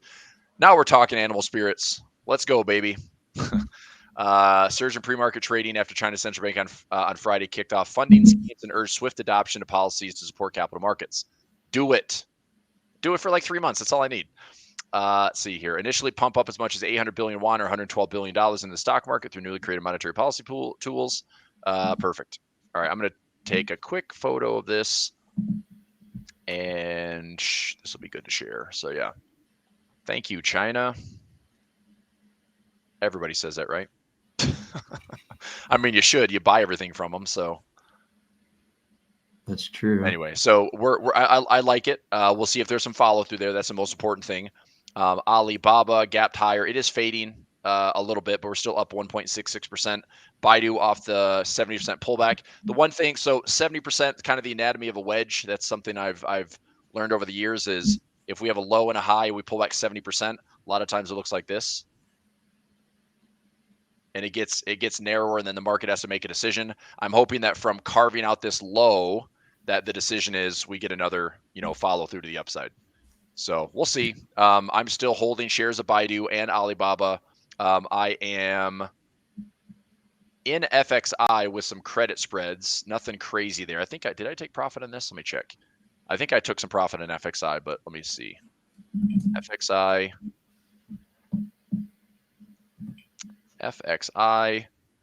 So I have the 30 by 30. So the 30.50 by 30, trading for 12 cents. I think I'm going to take profit here, Frank. I know this is early, but I've got 10 contracts in. I'm not going to own 1,000 shares of this. I am currently up around 150 bucks. I think I'm just going to take the profit. And then I've got a 31 by 30 for December. This one's up about 80 bucks. I'm okay lightening that load and exposure. I know this is out far enough that if FXI does actually go higher, that, my debit. So I got in for like, I think I got in 27 cents on the 50-cent spread. And then if I did $1, I got in for like 45 or 50 cents. Let me verify that. Make sure I'm not sniffing glue over here. So the 31 by 30 for 5 contracts. Let me go into my trade history. Trade history, FXI. And let's go to the last 60 days. So my 31 by 30, 214 and $1.50. So that was 5 and 5. Okay, so 214 and $1.57. Let me do the math there. So 2.14 minus 1.57. So I got 57 cents. And right now, that is trading for 40 cents. I'm going to let that one go a little bit longer timeline-wise. But the 10 contract one, that should have been 30.50 by 30 for December 31st. I think that one's down from like 27 cents down to 12 cents. If I can close it at 12, actually, I think I'm going to let it go over the weekend, give me a little bit more time. I'll look to close that one out maybe on Monday.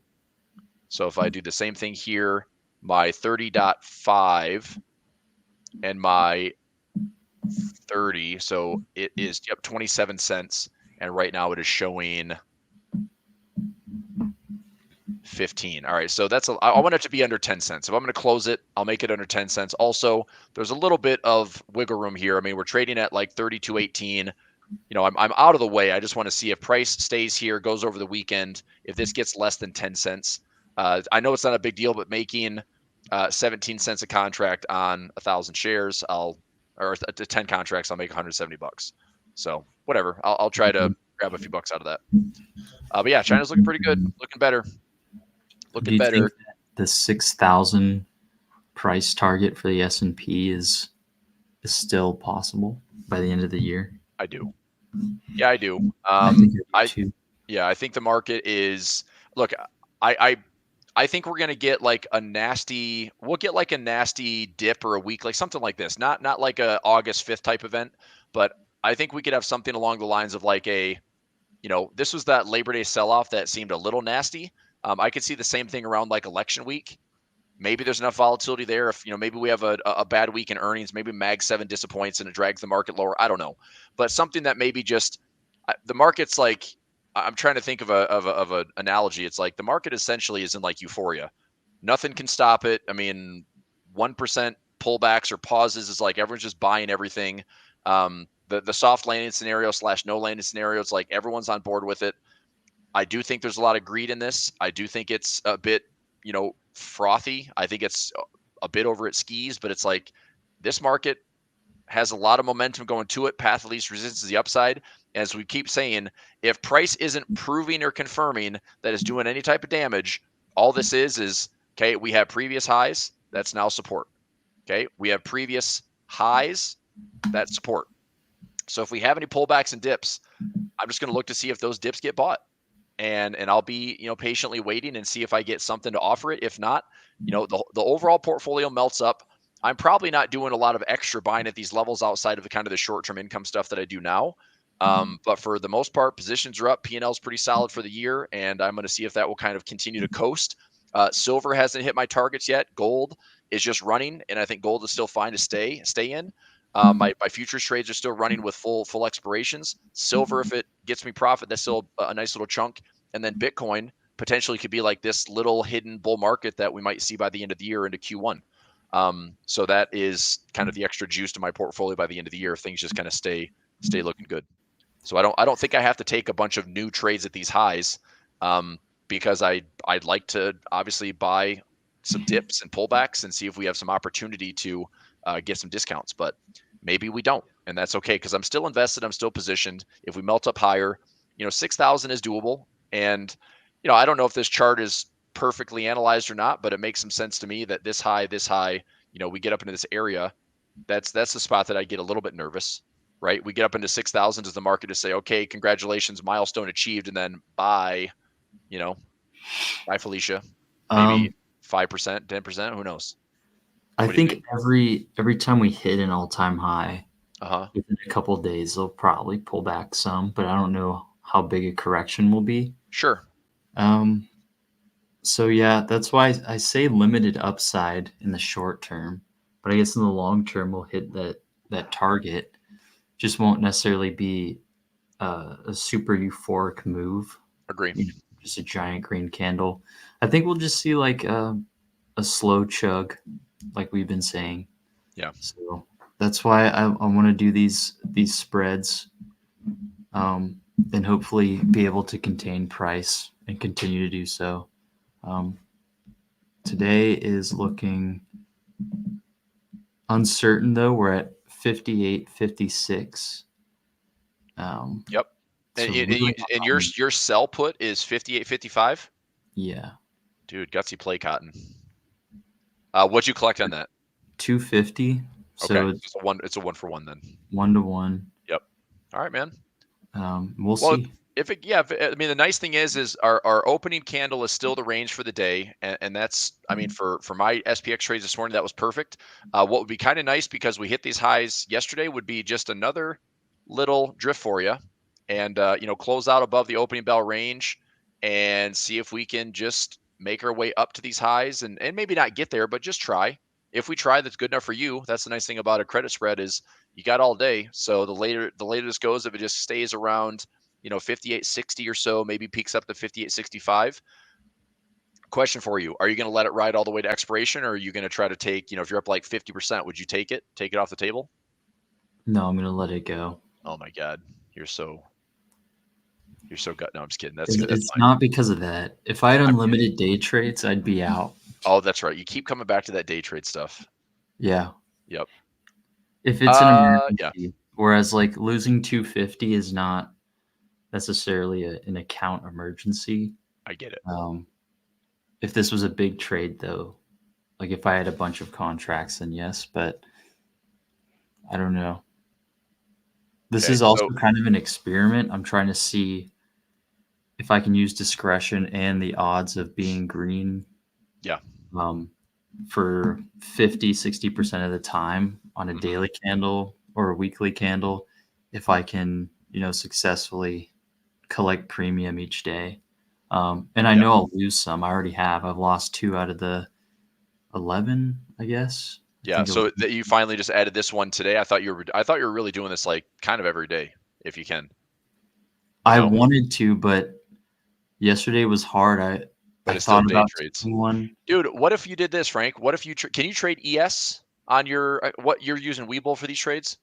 Yeah, I think I need to make a futures account. If you make a futures account, there's no pattern day trading. So you can trade, if you could trade futures and trade options on futures, you can trade this style on ES and also on NQ, but there's no pattern day trading in futures. Oh. So food for thought. I didn't know that. Yeah. Well, I will look into that then. Okay. A couple questions popped. See US 30 popping. That's the Dow. Are we popping? Are we popping and locking? I don't see that. I see today's candle is big red and then sideways. So unless we're going futures route, let's go US 30. I'm not sure what you're seeing there. I think we're just coming back into that giant sell-off candle that happened at opening bell. So I'm not seeing anything there that I like. The market could be nervous. We got Waller speaking. Dude, that's what I thought. Look, I don't think the market's the market. I thought about that so much these last couple of weeks. I'm just like, does the market even care right now? It's like investors care. The sentiment cares. But it's like the market is supposed to be just reflecting the overall sentiment, the economy. And the truth is, sitting here near these all-time highs, what the market's actually reflecting is probably the top 10% of consumers and the top, 1% that's still spending. I mean, retail sales right now, I read this morning in Opening Bell Daily. Basically it is it's like the those that have the money and assets are still spending and still going on like everything's fine because life has gotten better for them. And those that are struggling are still struggling. And inflation is like the next big thing, right? If inflation gets worse again and crap gets more expensive and it's impossible to buy a house and it's impossible to buy a car and there's defaults and delinquencies, look, that's gonna deteriorate things. But we have so much money at the top right now that it's like if they're still spending, the data is reflecting a healthy consumer, right? I mean, airlines this week. Look at United Airlines, UAL. United Airlines this week has been on an absolute tear, man. And this thing had earnings. I mean, earnings crushed it, and this thing is up to. I mean, we're at these we're almost up to these pre-COVID levels again. So this was a huge rip. And I mean, airlines are like the most price sensitive, consumer sensitive. It's like people don't have the money to fly, so they don't. But when they do, that's good. People are willing to travel as opposed to buying goods now. So I don't know. I mean, hotels did the same thing. Let's look at Delta. I mean, did this reflect in Delta? Yeah, Delta's up to some fresh highs. You go to, I'm in AAL for American Airlines, and this one's coming off the lows. I've got some cash secured puts at the single digits. I'm pretty sure I'm still hanging on to those. So let's go here. AAL. Yeah, so I've got an 888. I've got different staggered expirations. I have a lot of decay that needs to happen here. I only did one contract. Oh, F me. Apparently, I don't like it enough. I did. I don't know. This might be good for Spirit Airlines is $150. $1.50, right? $1.50. Yeah, I'm in. So I still have some plays in JetBlue. JetBlue was at $7.95. That's what we're talking about. I've got a profit set. I own this thing with options under $6, and I'm trying to get this thing back into the teens. So if it gets to 13, 14, 15, I really like this spot all the way to 20, but that might be greedy. So I'm trying to think if we get up to 10 to $12, 13 would be a nice spot. I've got a $13 take profit. Yeah. And JetBlue and Spirit have had the merger that keeps getting smashed. So yeah, Spirit at oh, that's so bad. I wouldn't touch that freaking airline ever. And then SkyWest. SkyWest has been doing pretty well. We're just ripping on SkyWest. Look at this thing, man. Since that crash in August, I mean, my gosh, 64 to 95. It's up another 40%. SkyWest. Good Lord. Yeah, SkyWest is they basically are a carrier for 7 airlines. So they provide a lot of the staffing that their trainees go to Delta. They go to all the different airlines. SkyWest has its own line of flights.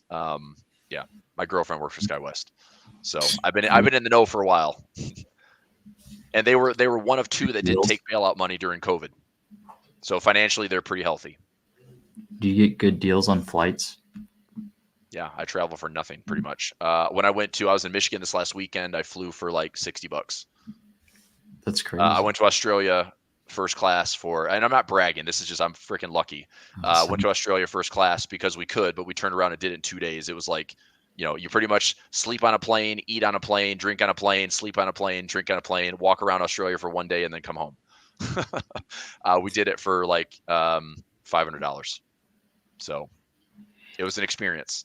I'm very lucky. But that would be exhausting. I didn't sleep for 2 weeks when I got home. It messed me up. Yeah. But I mean, it's fun, I guess, to do it once. Yeah. I mean, we went to Germany this summer for a few $100. It's great, man. I mean, I love it. So just have to find it'll stop. I mean, I got baby on the way in January, so that'll change things a little bit for a while. You had a baby on the way? Got a baby on the way. January. Congratulations. I didn't know that. Yep. So, got mouths to feed, bro. All right. What do we have here? We got gold. Someone's looking at drug. What's that? Bright Binds Biosciences. I already don't like it. What'd you do with it? Did you make a bajillion dollars by going up 2,600% in 3 days? How do you find this? How do you find this stock? And don't tell me Tim Sykes. This is something you buy a put on 1 month out at $5. No, this is something that you mean buy a put or buy a call? Buy a put. Why would you buy a put? This is the kind of thing that fades. Oh, okay. You don't want to buy the call and make $1 million? Oh, I'm talking about right now. Oh yeah, right now. But I'm saying, I'm just like, who's trading this? And I mean, this thing has done nothing since 2020, and all of a sudden, 4 years later, you get a payout. Like, good luck with that. I mean, I see this stuff and it makes me smile because this makes people feel like crap. Like, how did I not know about this? It's like nobody knows about this stuff because for every one drug, there's 1,000 of them that are delisted or worth zero. So anyway, I mean, if anybody took this trade, hats off to them. Like, I don't know how you find it. This though, I say this because I have a buddy that's back in Michigan that I played a lot of basketball with. He was a penny stock trader, and he turned like $100,000 into like $7 million in 5 years. Awesome, right? And then he proceeded to go $7 million and probably is trading for less than $1 million right now. So his year of like 7 or 8 years of trading, tons and tons of gains to right back where he started. Because this happens. Like he was killing it. Like 2020, 2021 couldn't do anything wrong. 2022 absolutely crushed him. Everything was getting delisted. The deleveraging in tech, he got smoked, and it sucks. Like, it's terrible. So I don't know how it looks now. Hopefully better, but I have no idea. So it's like this is one for every 1,000 stocks that do absolutely nothing and just waste money on. The nice thing is it's crazy. Like, one stock like this can change everything. Like, I'm saying this as a guy that I know does this stuff. It's like he put in like $500 and throw it in 100 different positions. And if one pays, it pays like 50 grand, and it'd pay $100,000 and he'd have these ridiculous runs. And he had one stock, I don't remember what it was called, BIOC or something like that.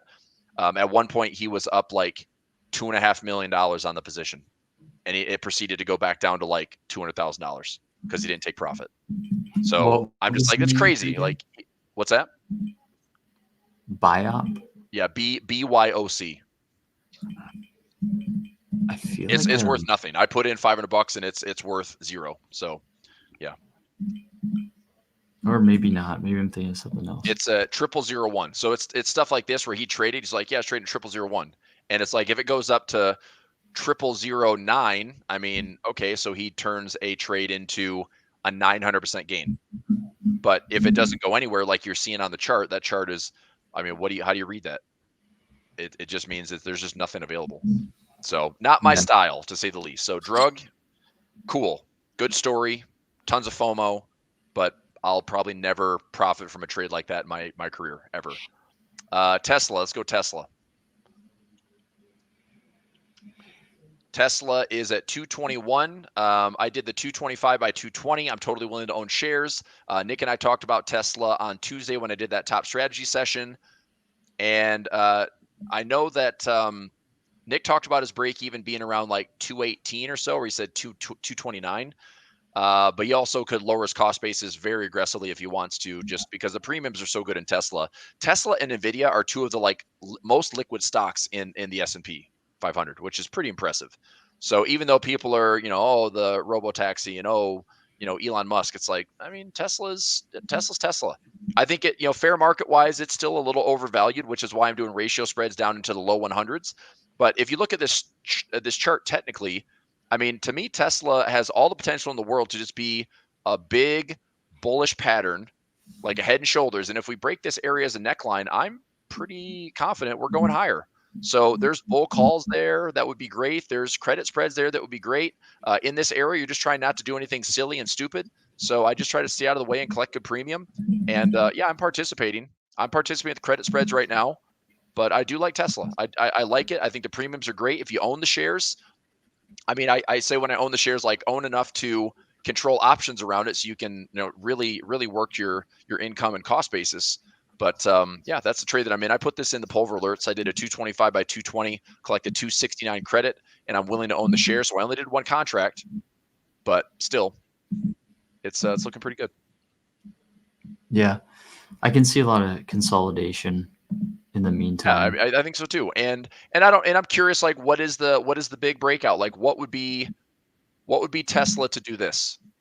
right? What's that? I don't know.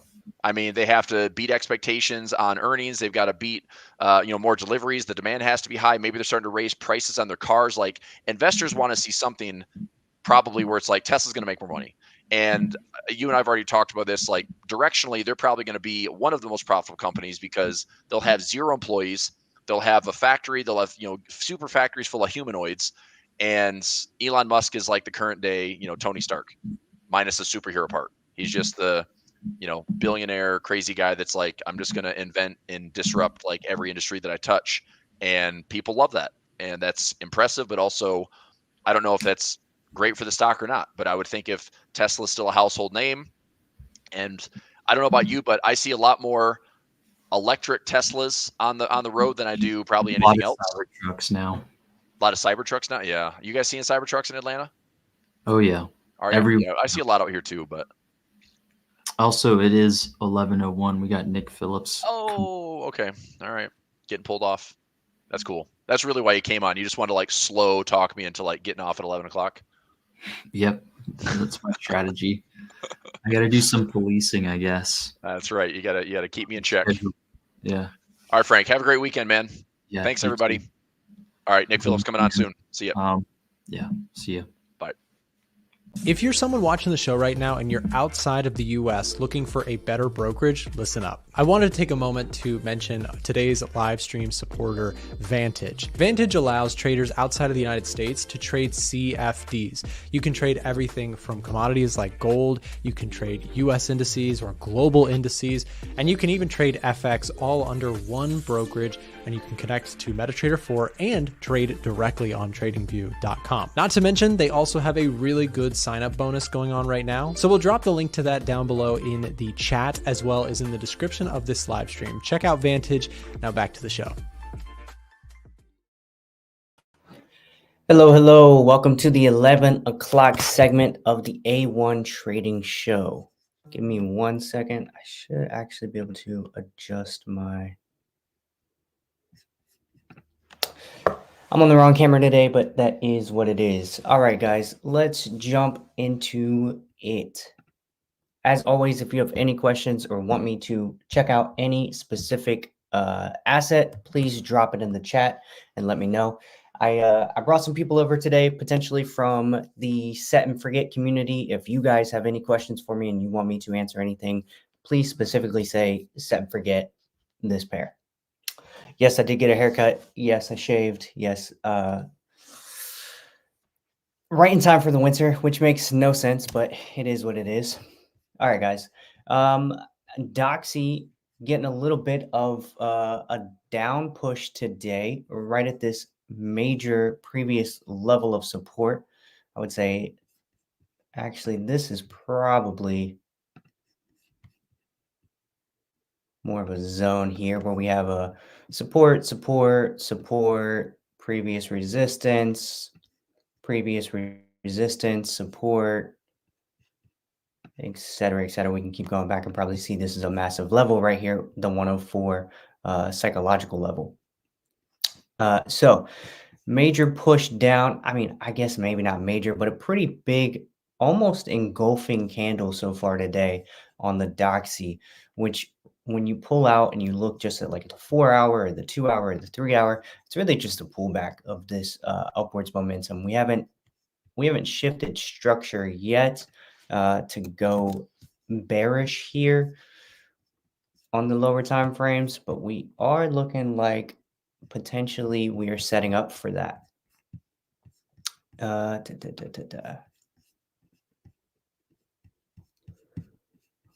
Good potential. Little favorite pattern of mine personally. Head or shoulder, head, and potentially a shoulder about to pop up here and give us that fall off to the downside. So that is a temporary idea for the Doxy. Overall, I think there's still a lot of strength to be had here. I think the economy is stronger than the Feds are thinking when they started cutting rates, which could be kind of bad for the economy. theoretically bad with the Fed's cutting rates during a strong economy. If they continue to cut rates, they risk inflation getting out of control, I think, personally. But nonetheless, this short-term little move here that I'm potentially looking at on the Doxy is a simple kind of relief sell from this massive push to the upside. I think we're due for a bit of a pullback here, even if it's just to, I don't want to say the low here, but somewhere inside of this bit of price action. If you map this out and we give ourselves a leg here, boom, boom, boom, I could see price coming back into this leg. So maybe it'll make it clearer if I give it a good line chart and decent target. Now this is where it gets kind of funky. Decent target for me would be equilibrium of this this pullback leg here, which would be right at this level, 50%. So nice little target here where price pulls back, taps into here, and then it's kind of anybody's ball game as far as what's going to happen from here, right? And this that idea could obviously be wrong. It's just a technical idea, a technical look at something that could happen based on current market structure. Let's see, what data do we have coming up next week that could influence this? Anything for the dollar? Flash PMIs for the dollar next week could, I mean, that's Thursday. We're going to be, I would anticipate we'll be out of this.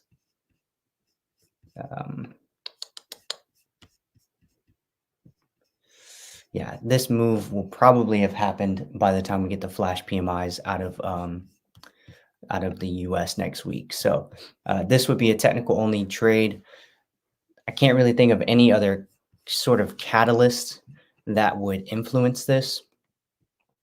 So yeah, it's going to be a technical only position. If we pull back up into this area, start seeing some rejection, maybe Monday, Tuesday, and then sell off down into here. Now the actual push, the big push could be Thursday. It could take as long as Thursday. I could see that happening. So price kind of just playing in here for a minute, and then on Thursday we get the big push out of PMIs. It's possible. The other scenario that could play out is prices testing this as support. It may dip down below it a little bit, you know, for all my ICT guys, grab the liquidity, right? And then continue in the upwards direction. That both of those scenarios would be plausible in my mind. All right, let's check out ES. This is SP500 for people not trading on the futures market. How are we doing on the daily? Daily rejected those all-time highs yesterday. Trying to push back up again today. Let's see how we're doing. Not much momentum this morning, which makes sense. It's Friday, end of the week. It's been a relatively quiet week data-wise. No solid reason for the market to do anything really but hang out here. I could see it hanging out here for the rest of the day. We have what, 1, 2, maybe like 5 more candlesticks. It's 11 o'clock. The afternoon volume could kick in, but it's Friday, so I could see this happening for the rest of the day on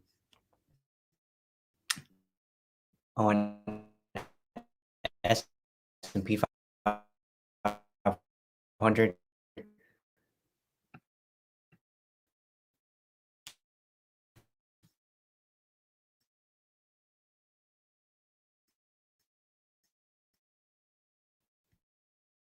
But that's directional. If we drop down to like the 15-minute, we can see since I mean the market's been open since 9:30. We dipped down, we pulled back up. We're right back where we were at the open, or near where we were at the open. So really no clear direction out of the stock market this morning. Gold. Gold has made a nice little push up today, which is counter to the stock market. I believe counter to the dollar too. Not counter to the stock market, counter to the stock market in terms of a directional move, but definitely counter to the dollar. The dollar's had a nice fall off this morning where gold is pushed up. I'm a bit surprised by this. I thought with some of this bullish price action that we were seeing at the beginning of the session that we would have continued to see a little bit of a relief here at the end of the week, but gold is doing gold things, continuing to rally.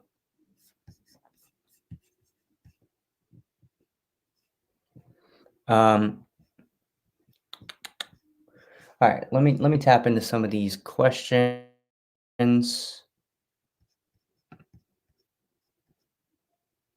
What do I think of uranium stocks?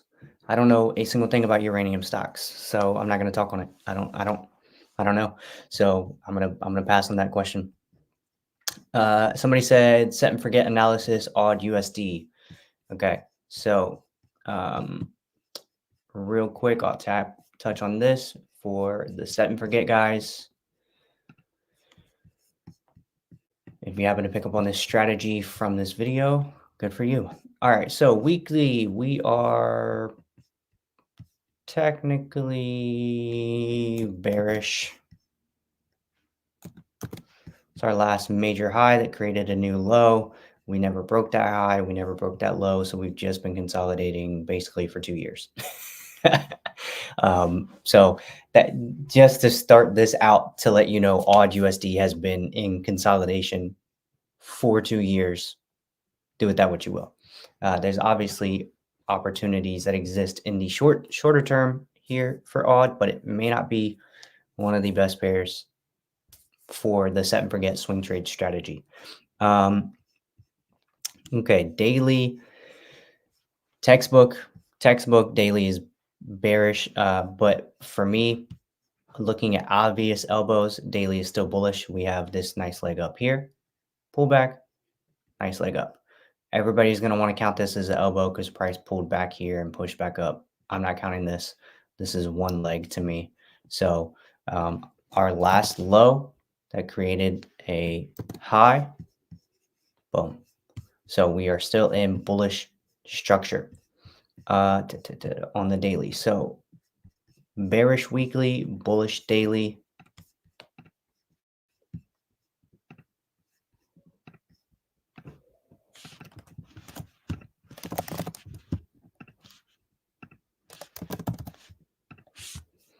We need the 4 hour to be bullish if we even want to consider this, which I guess technically you could say it is because we have high, low, high, low. Not really. I wouldn't count it as bullish until we break this structure here.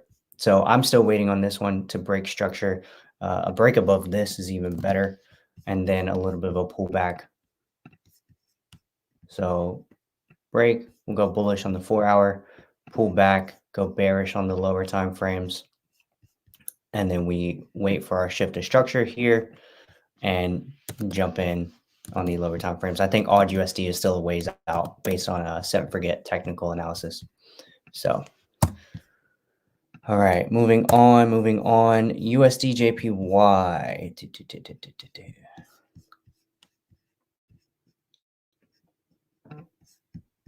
So USD JPY.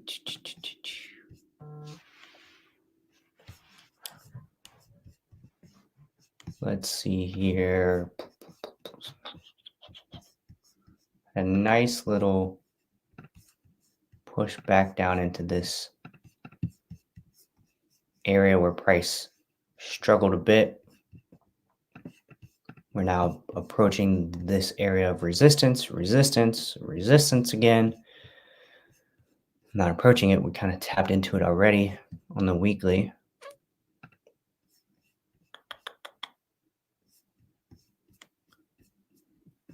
Daily is seeing some momentum challenges here.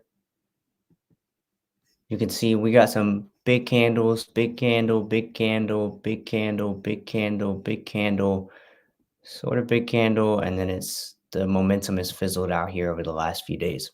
So the bullish momentum is struggling to continue to push this up. However, I could see some more room here going into 151, 152 territory.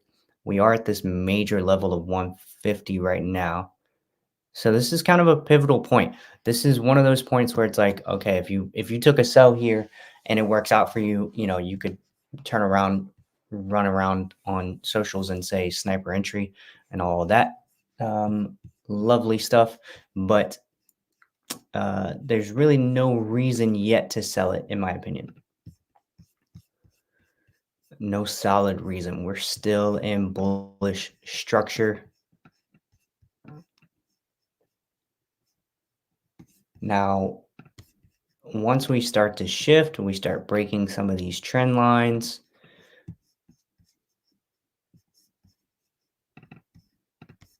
And we enter a nice bearish territory. I would say, good opportunity to sell. I wouldn't be buying this in this area. There's definitely no reason to be buying this just because we have momentum on our side. It's like it's one of the nuances of trading, in my opinion. Just because it's not a good enough reason to sell yet. There's no reasons that are solid enough to enter sells on this pair. Does not mean that we should be buying this pair at this price either, in my opinion. For me, I'm not, I have no interest in buying or selling this pair from this area yet. I have no real good indications of where price wants to go from here. And I also have a kind of an underlying fundamental discrepancy with trading UJ right now, at least selling it. I'm sort of migrating into the USD bull fundamental camp. So it's sort of like that's caveated and nuanced by the upcoming election. I think that's going to, once we get that behind us, I think the clarity for potential forecast will occur.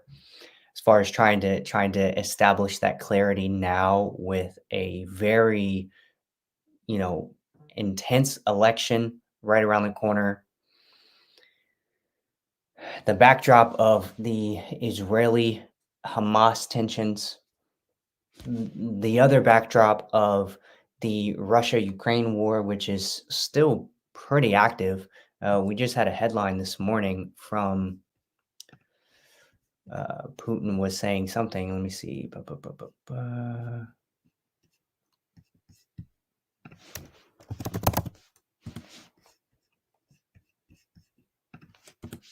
Nothing. Okay. Give me a second. It's here. Russia and China cozying up to each other. All of these things, the tensions of Israel and Hamas, the tensions of Russia and Ukraine, the tensions of the U.S. election, psychology it plays a big role in the financial markets, right? And we're not just talking about individual psychology as traders. We're talking about overall market psychology, how the general market is feeling from the top levels of enterprise to the bottom level retailers, or I guess we'll take retailers isn't maybe necessarily at bottom level, but consumers being sort of, some of the lowest on the totem pole participants in the economy. There's anxiety in the air. it's a very anxious feel. So some of that I think is coming into play with US dollar strength. Um,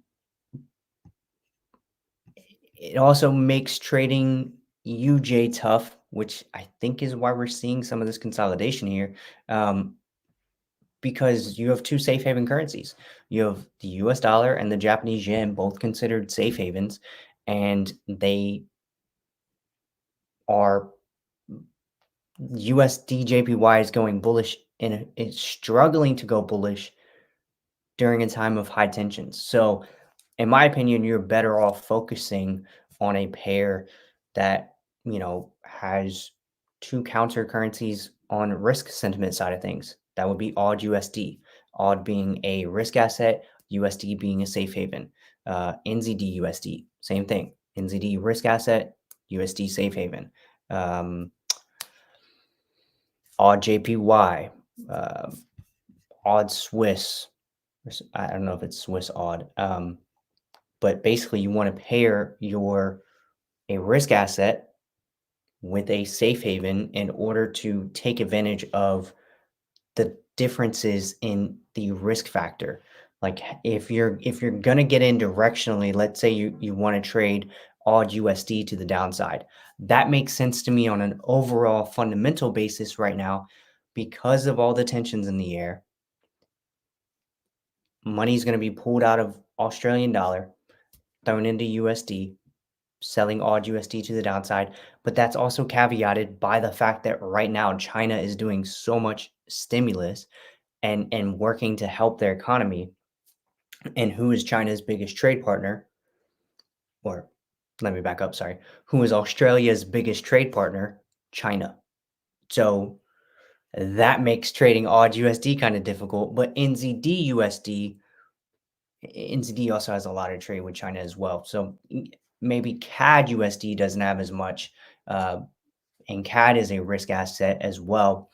The caveat with that is the Middle East oil tensions. The backbone of the Canadian economy essentially is oil. So that could push CAD up as opposed to the risk factors pushing it down. We're at a pretty difficult spot right now. Fundamentally, I think that's why I keep saying once we get the election behind us, there should be some more clarity, hopefully. But with these economic backdrops, these fundamental backdrops that we have right now, it makes doing anything other than just saying safe haven buys kind of difficult to judge, and you don't want to say risk asset sells on currency side of things because the risk asset currencies have reasons to not sell off. Now, a good pair in my mind right now fundamentally is Euro USD. The Euro economy has a lot of reasons to be cutting rates, getting, easing policy. Even though President Lagarde swore up and down that they are data dependent, blah, blah, blah, blah, blah, she also coupled her data dependent stance with the phraseology, all the data is pointing in one direction. She said that before she said they're data dependent. So, towards the beginning of some of her statements, her, her general idea was all the data is pointing towards a need for easing in policy. Those weren't her exact words, but that's essentially where she was going with her comments. Then later in the same statements and the answers to the Q&As, we're going to move forward with a data dependent basis, which is kind of what President Lagarde always says, or she has been saying for the last year that I've been watching her statements.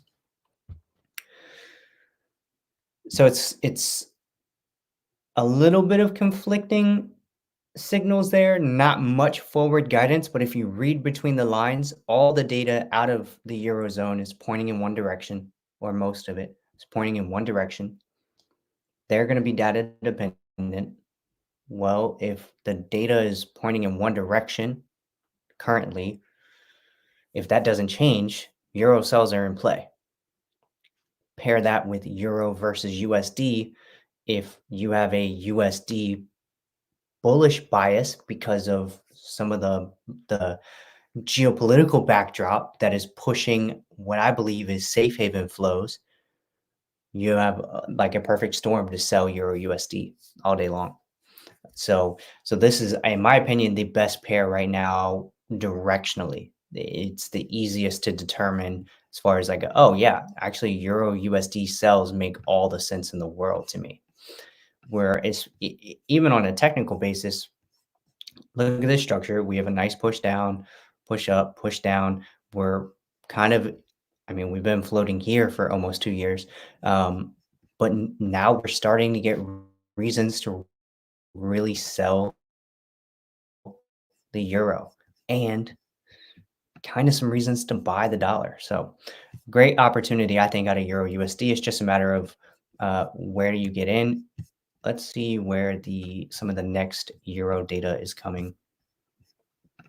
Actually, same day. I know for a fact, flash PMIs next week. So yeah, flash PMIs on Thursday and Friday should give us some, hopefully we get a decent surprise out of this data and we can jump in, and I would love to sell. I would love to be selling the euro. Hopefully this data comes out and gives us a massive surprise to the downside and shows a lot more contraction out of both of these economies so that we can get involved in that sell opportunity. All right. Let's see. Tocolo said, can you advise on a simple swing trading strategy? I mean, you're gonna have to expand on that question. You know, the best questions get the best answers. And so just be very specific with your question. Can I advise on a simple swing trade strategy? First of all, none of this is financial advice, but no, I'm not going to just say like, oh yeah, here, look for double bottoms and double tops on the weekly and daily and sell from there. They, definitely ask a better question than that, and I'll try to answer it for you.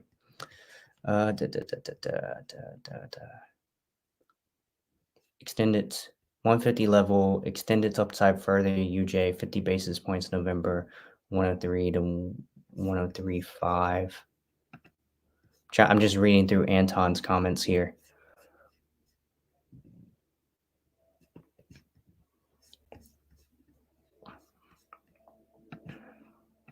Are you saying that the Fed is going to cut? Your projection is that the Fed is going to cut 50 basis points in November?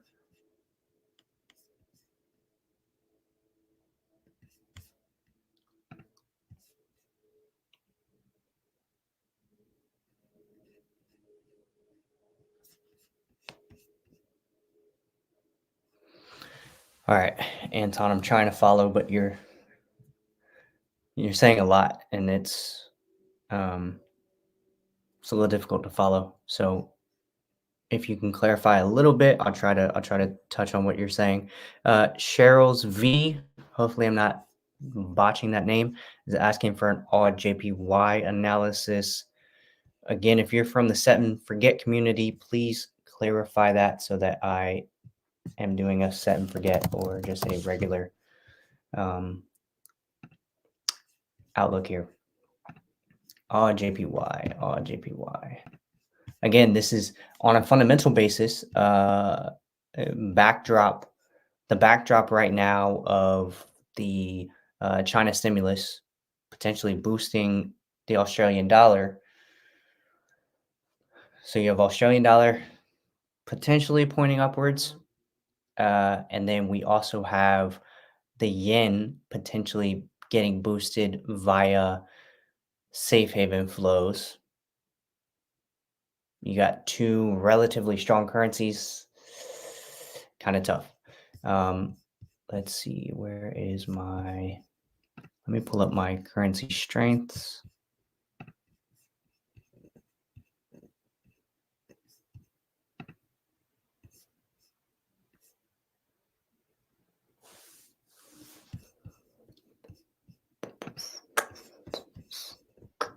Go 2 hour. So this is basically just all the currencies indexed. Yen is down but I don't know how much I would trust this bearishness on yen with some of the backdrop that we have right now, and when the some of the higher time frame structure is bullish. Odd is also pushing bullish though. So this is what I mean by an issue with these two pairs right now. If we're looking at some of these bigger time frames, we have a strong odd being supported right here at this level, and a strong yen, relatively strong yen. It's kind of broken down below this support, but it hasn't. There's not a lot of displacement here. This is something I talk about a lot. Is displacement of levels. So just because price broke down below this level, there's a big part of trading psychology, with technical only traders. They'll go, oh, price broke a major support level. I'm going to start looking for sells. I'm identifying a bias based on an arbitrary level being broken, and now I'm looking for sells, and that's it. I'm blindsided to anything else. But you have to realize, like, there's not a lot of displacement here. This is a break below support, but price is still being supported, and it's having a hard time pushing down below this level. So there's a concept in trading where price is moving to the downside, and people are trying to buy it up as it's going down and getting stopped out over and over again. It's called catching a falling knife, trying to catch a falling knife. The yen is not a falling knife anymore, right? It was a falling knife here, it was a falling knife here, but it has gone sideways since the beginning of October. It's not a falling knife. So the momentum to the downside has been arrested, essentially. It's been stopped at this level. What does that tell me?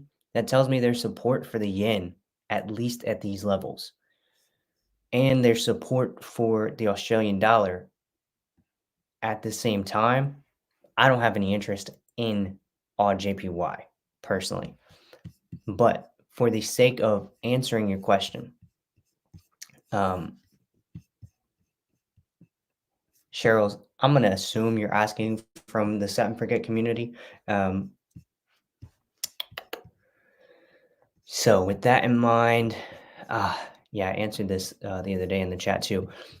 Here's what I don't like, right? So we have this big push to the downside, and we've started to push back to the upside on the weekly. I can't consider us being back in bullish territory yet because we had this big push to the downside, even though we body closed under these bodies here, which is based on the rules, what you need in order to identify structure, right? My problem with this is how massive this wick is. This is not just a typical flat body close or even like a small wick close like we have here. So this is an obvious high where if we'd had a body close above this, okay, fair enough. We've created a new high. This is not as obvious of a close. So we have this big push to the downside.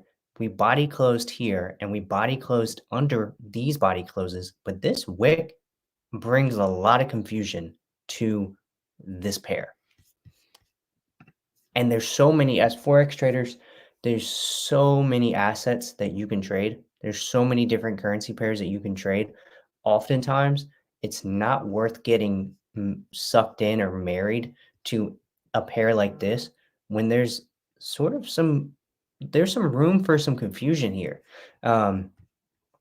You have this big push down, dropping down to the daily. You can see we have one close here and two body closes at this level where price never closed below these levels. Price barely wicked below the body close of this candle at one point. So is there the potential that this could be the double bottom? And now we've pushed and broke the neckline, and now we're retesting this neckline and potentially going to continue to the upside? Absolutely. 110%. That could be what's happening. But because the way that this leg has played out, there's also a big potential that this is simply just, I believe this is called a flag pattern. I've been trading for 7 years, but as far as naming patterns go, I'm not the best at it. this could just be a flag pattern. I think this is a flag pattern where we see price just do this for a minute and then drop off. Continue with this momentum here. So personally, not a pair I would care to be trying to trade at these current levels. Now, I will say this. I'm a scalper. So while I'm scalping, I am open to trading all the in between here. But when I'm looking at a macro outlook on a pair and I see structure like this, I just don't really want anything to do with it at this point in the game. So I'll wait for more clarity, right? That's one of the biggest elements of being a trader is waiting for clarity. Wait for these things to make it abundantly obvious to you, or at least, as obvious as it can get based on your strategy and your approach. If you're looking at this from a set and forget area of like idea, this is not clear. For me, it's not clear because of this wick. Take this wick away, all the clarity in the world based on these strategy rules. But for me, not something I really care to be messing around with.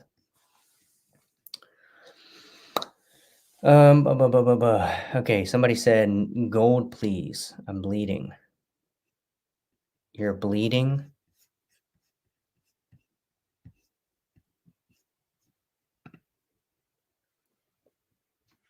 Taking a moment of silence here for my friend Nest Hung. Are you in sells? You're trying to sell gold right now? I'm assuming that's what you mean by bleeding. I mean, if you're trying to sell gold, I think you're doing the opposite of trying to catch a falling knife, right? Like I just mentioned it earlier. Catching a falling knife, let's invert this scale. You're trying to buy up as prices just obviously dumping, right? So when you're on the sell side, I just inverted this chart just to kind of make an example of this. You're trying to catch a falling knife if you're trying to sell this, right? You're trying to buy this chart. Prices got a lot of momentum in this direction, and you're trying to counter that momentum with, in my opinion, not a single reason to sell gold right now. I obviously it's your account. You have to make your own decisions, but this is not a buy that I would be involved in at all. So do with that information what you will. I'm assuming when you say gold, please, I'm bleeding, that you're in a buy situation, or sorry, you're in a sell situation. Let me invert this chart again so that I'm not confusing everybody. I'm assuming you're trying to sell this, which there's the potential that this thing comes back today, but I mean, you got a low, a high, a lower low, a higher high, or sorry, not a lower low, a higher low, higher high, higher low, higher high. You're in bullish territory. You're in bullish structure, and there's no information that I know of that has hit the market that gives any reason to sell it. Not something I would want to be involved in. Parath, yes, I just went over Euro USD like 5 minutes ago. If you want to scroll back in the timeline, I did a pretty thorough analysis of Euro USD. I would be looking for sells. As far as trying to sell it today, Friday at almost noon, no. Again, not something I'm interested in, because as the volume leaves the market for the weekend, I can see the market just kind of Euro USD sitting here like this. Boom, boom, boom, boom, boom. Finishes out the day here, right? So yeah, I wouldn't get involved in trying to sell this right now. But definitely everything is pointing towards Euro sells. Now, granted, because we do have this massive move to the downside, there could be a little bit of relief rally happening here over the next few days. I could see Monday, Tuesday, Wednesday of next week, the market kind of doing some of this.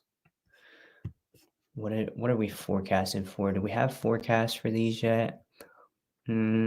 Forecasted to be slightly higher on French PMIs and slightly higher, about the same on German PMIs. These are in contractionary territory, except for this services PMI out of Germany. All the rest of these are in contractionary territory. So not really sure what the market's going to do positionally to get ready for this. I don't really think there's an edge to be discerned there. But I can see that happening. I can see a little bit of relief rally happening here, maybe dumping us back into these areas. And then what I'm hoping for in a best case scenario for me,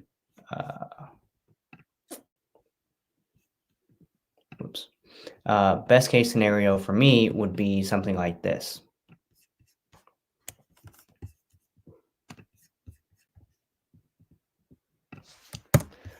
Price comes up into these levels ahead of Thursday's PMIs. We're trading somewhere in here.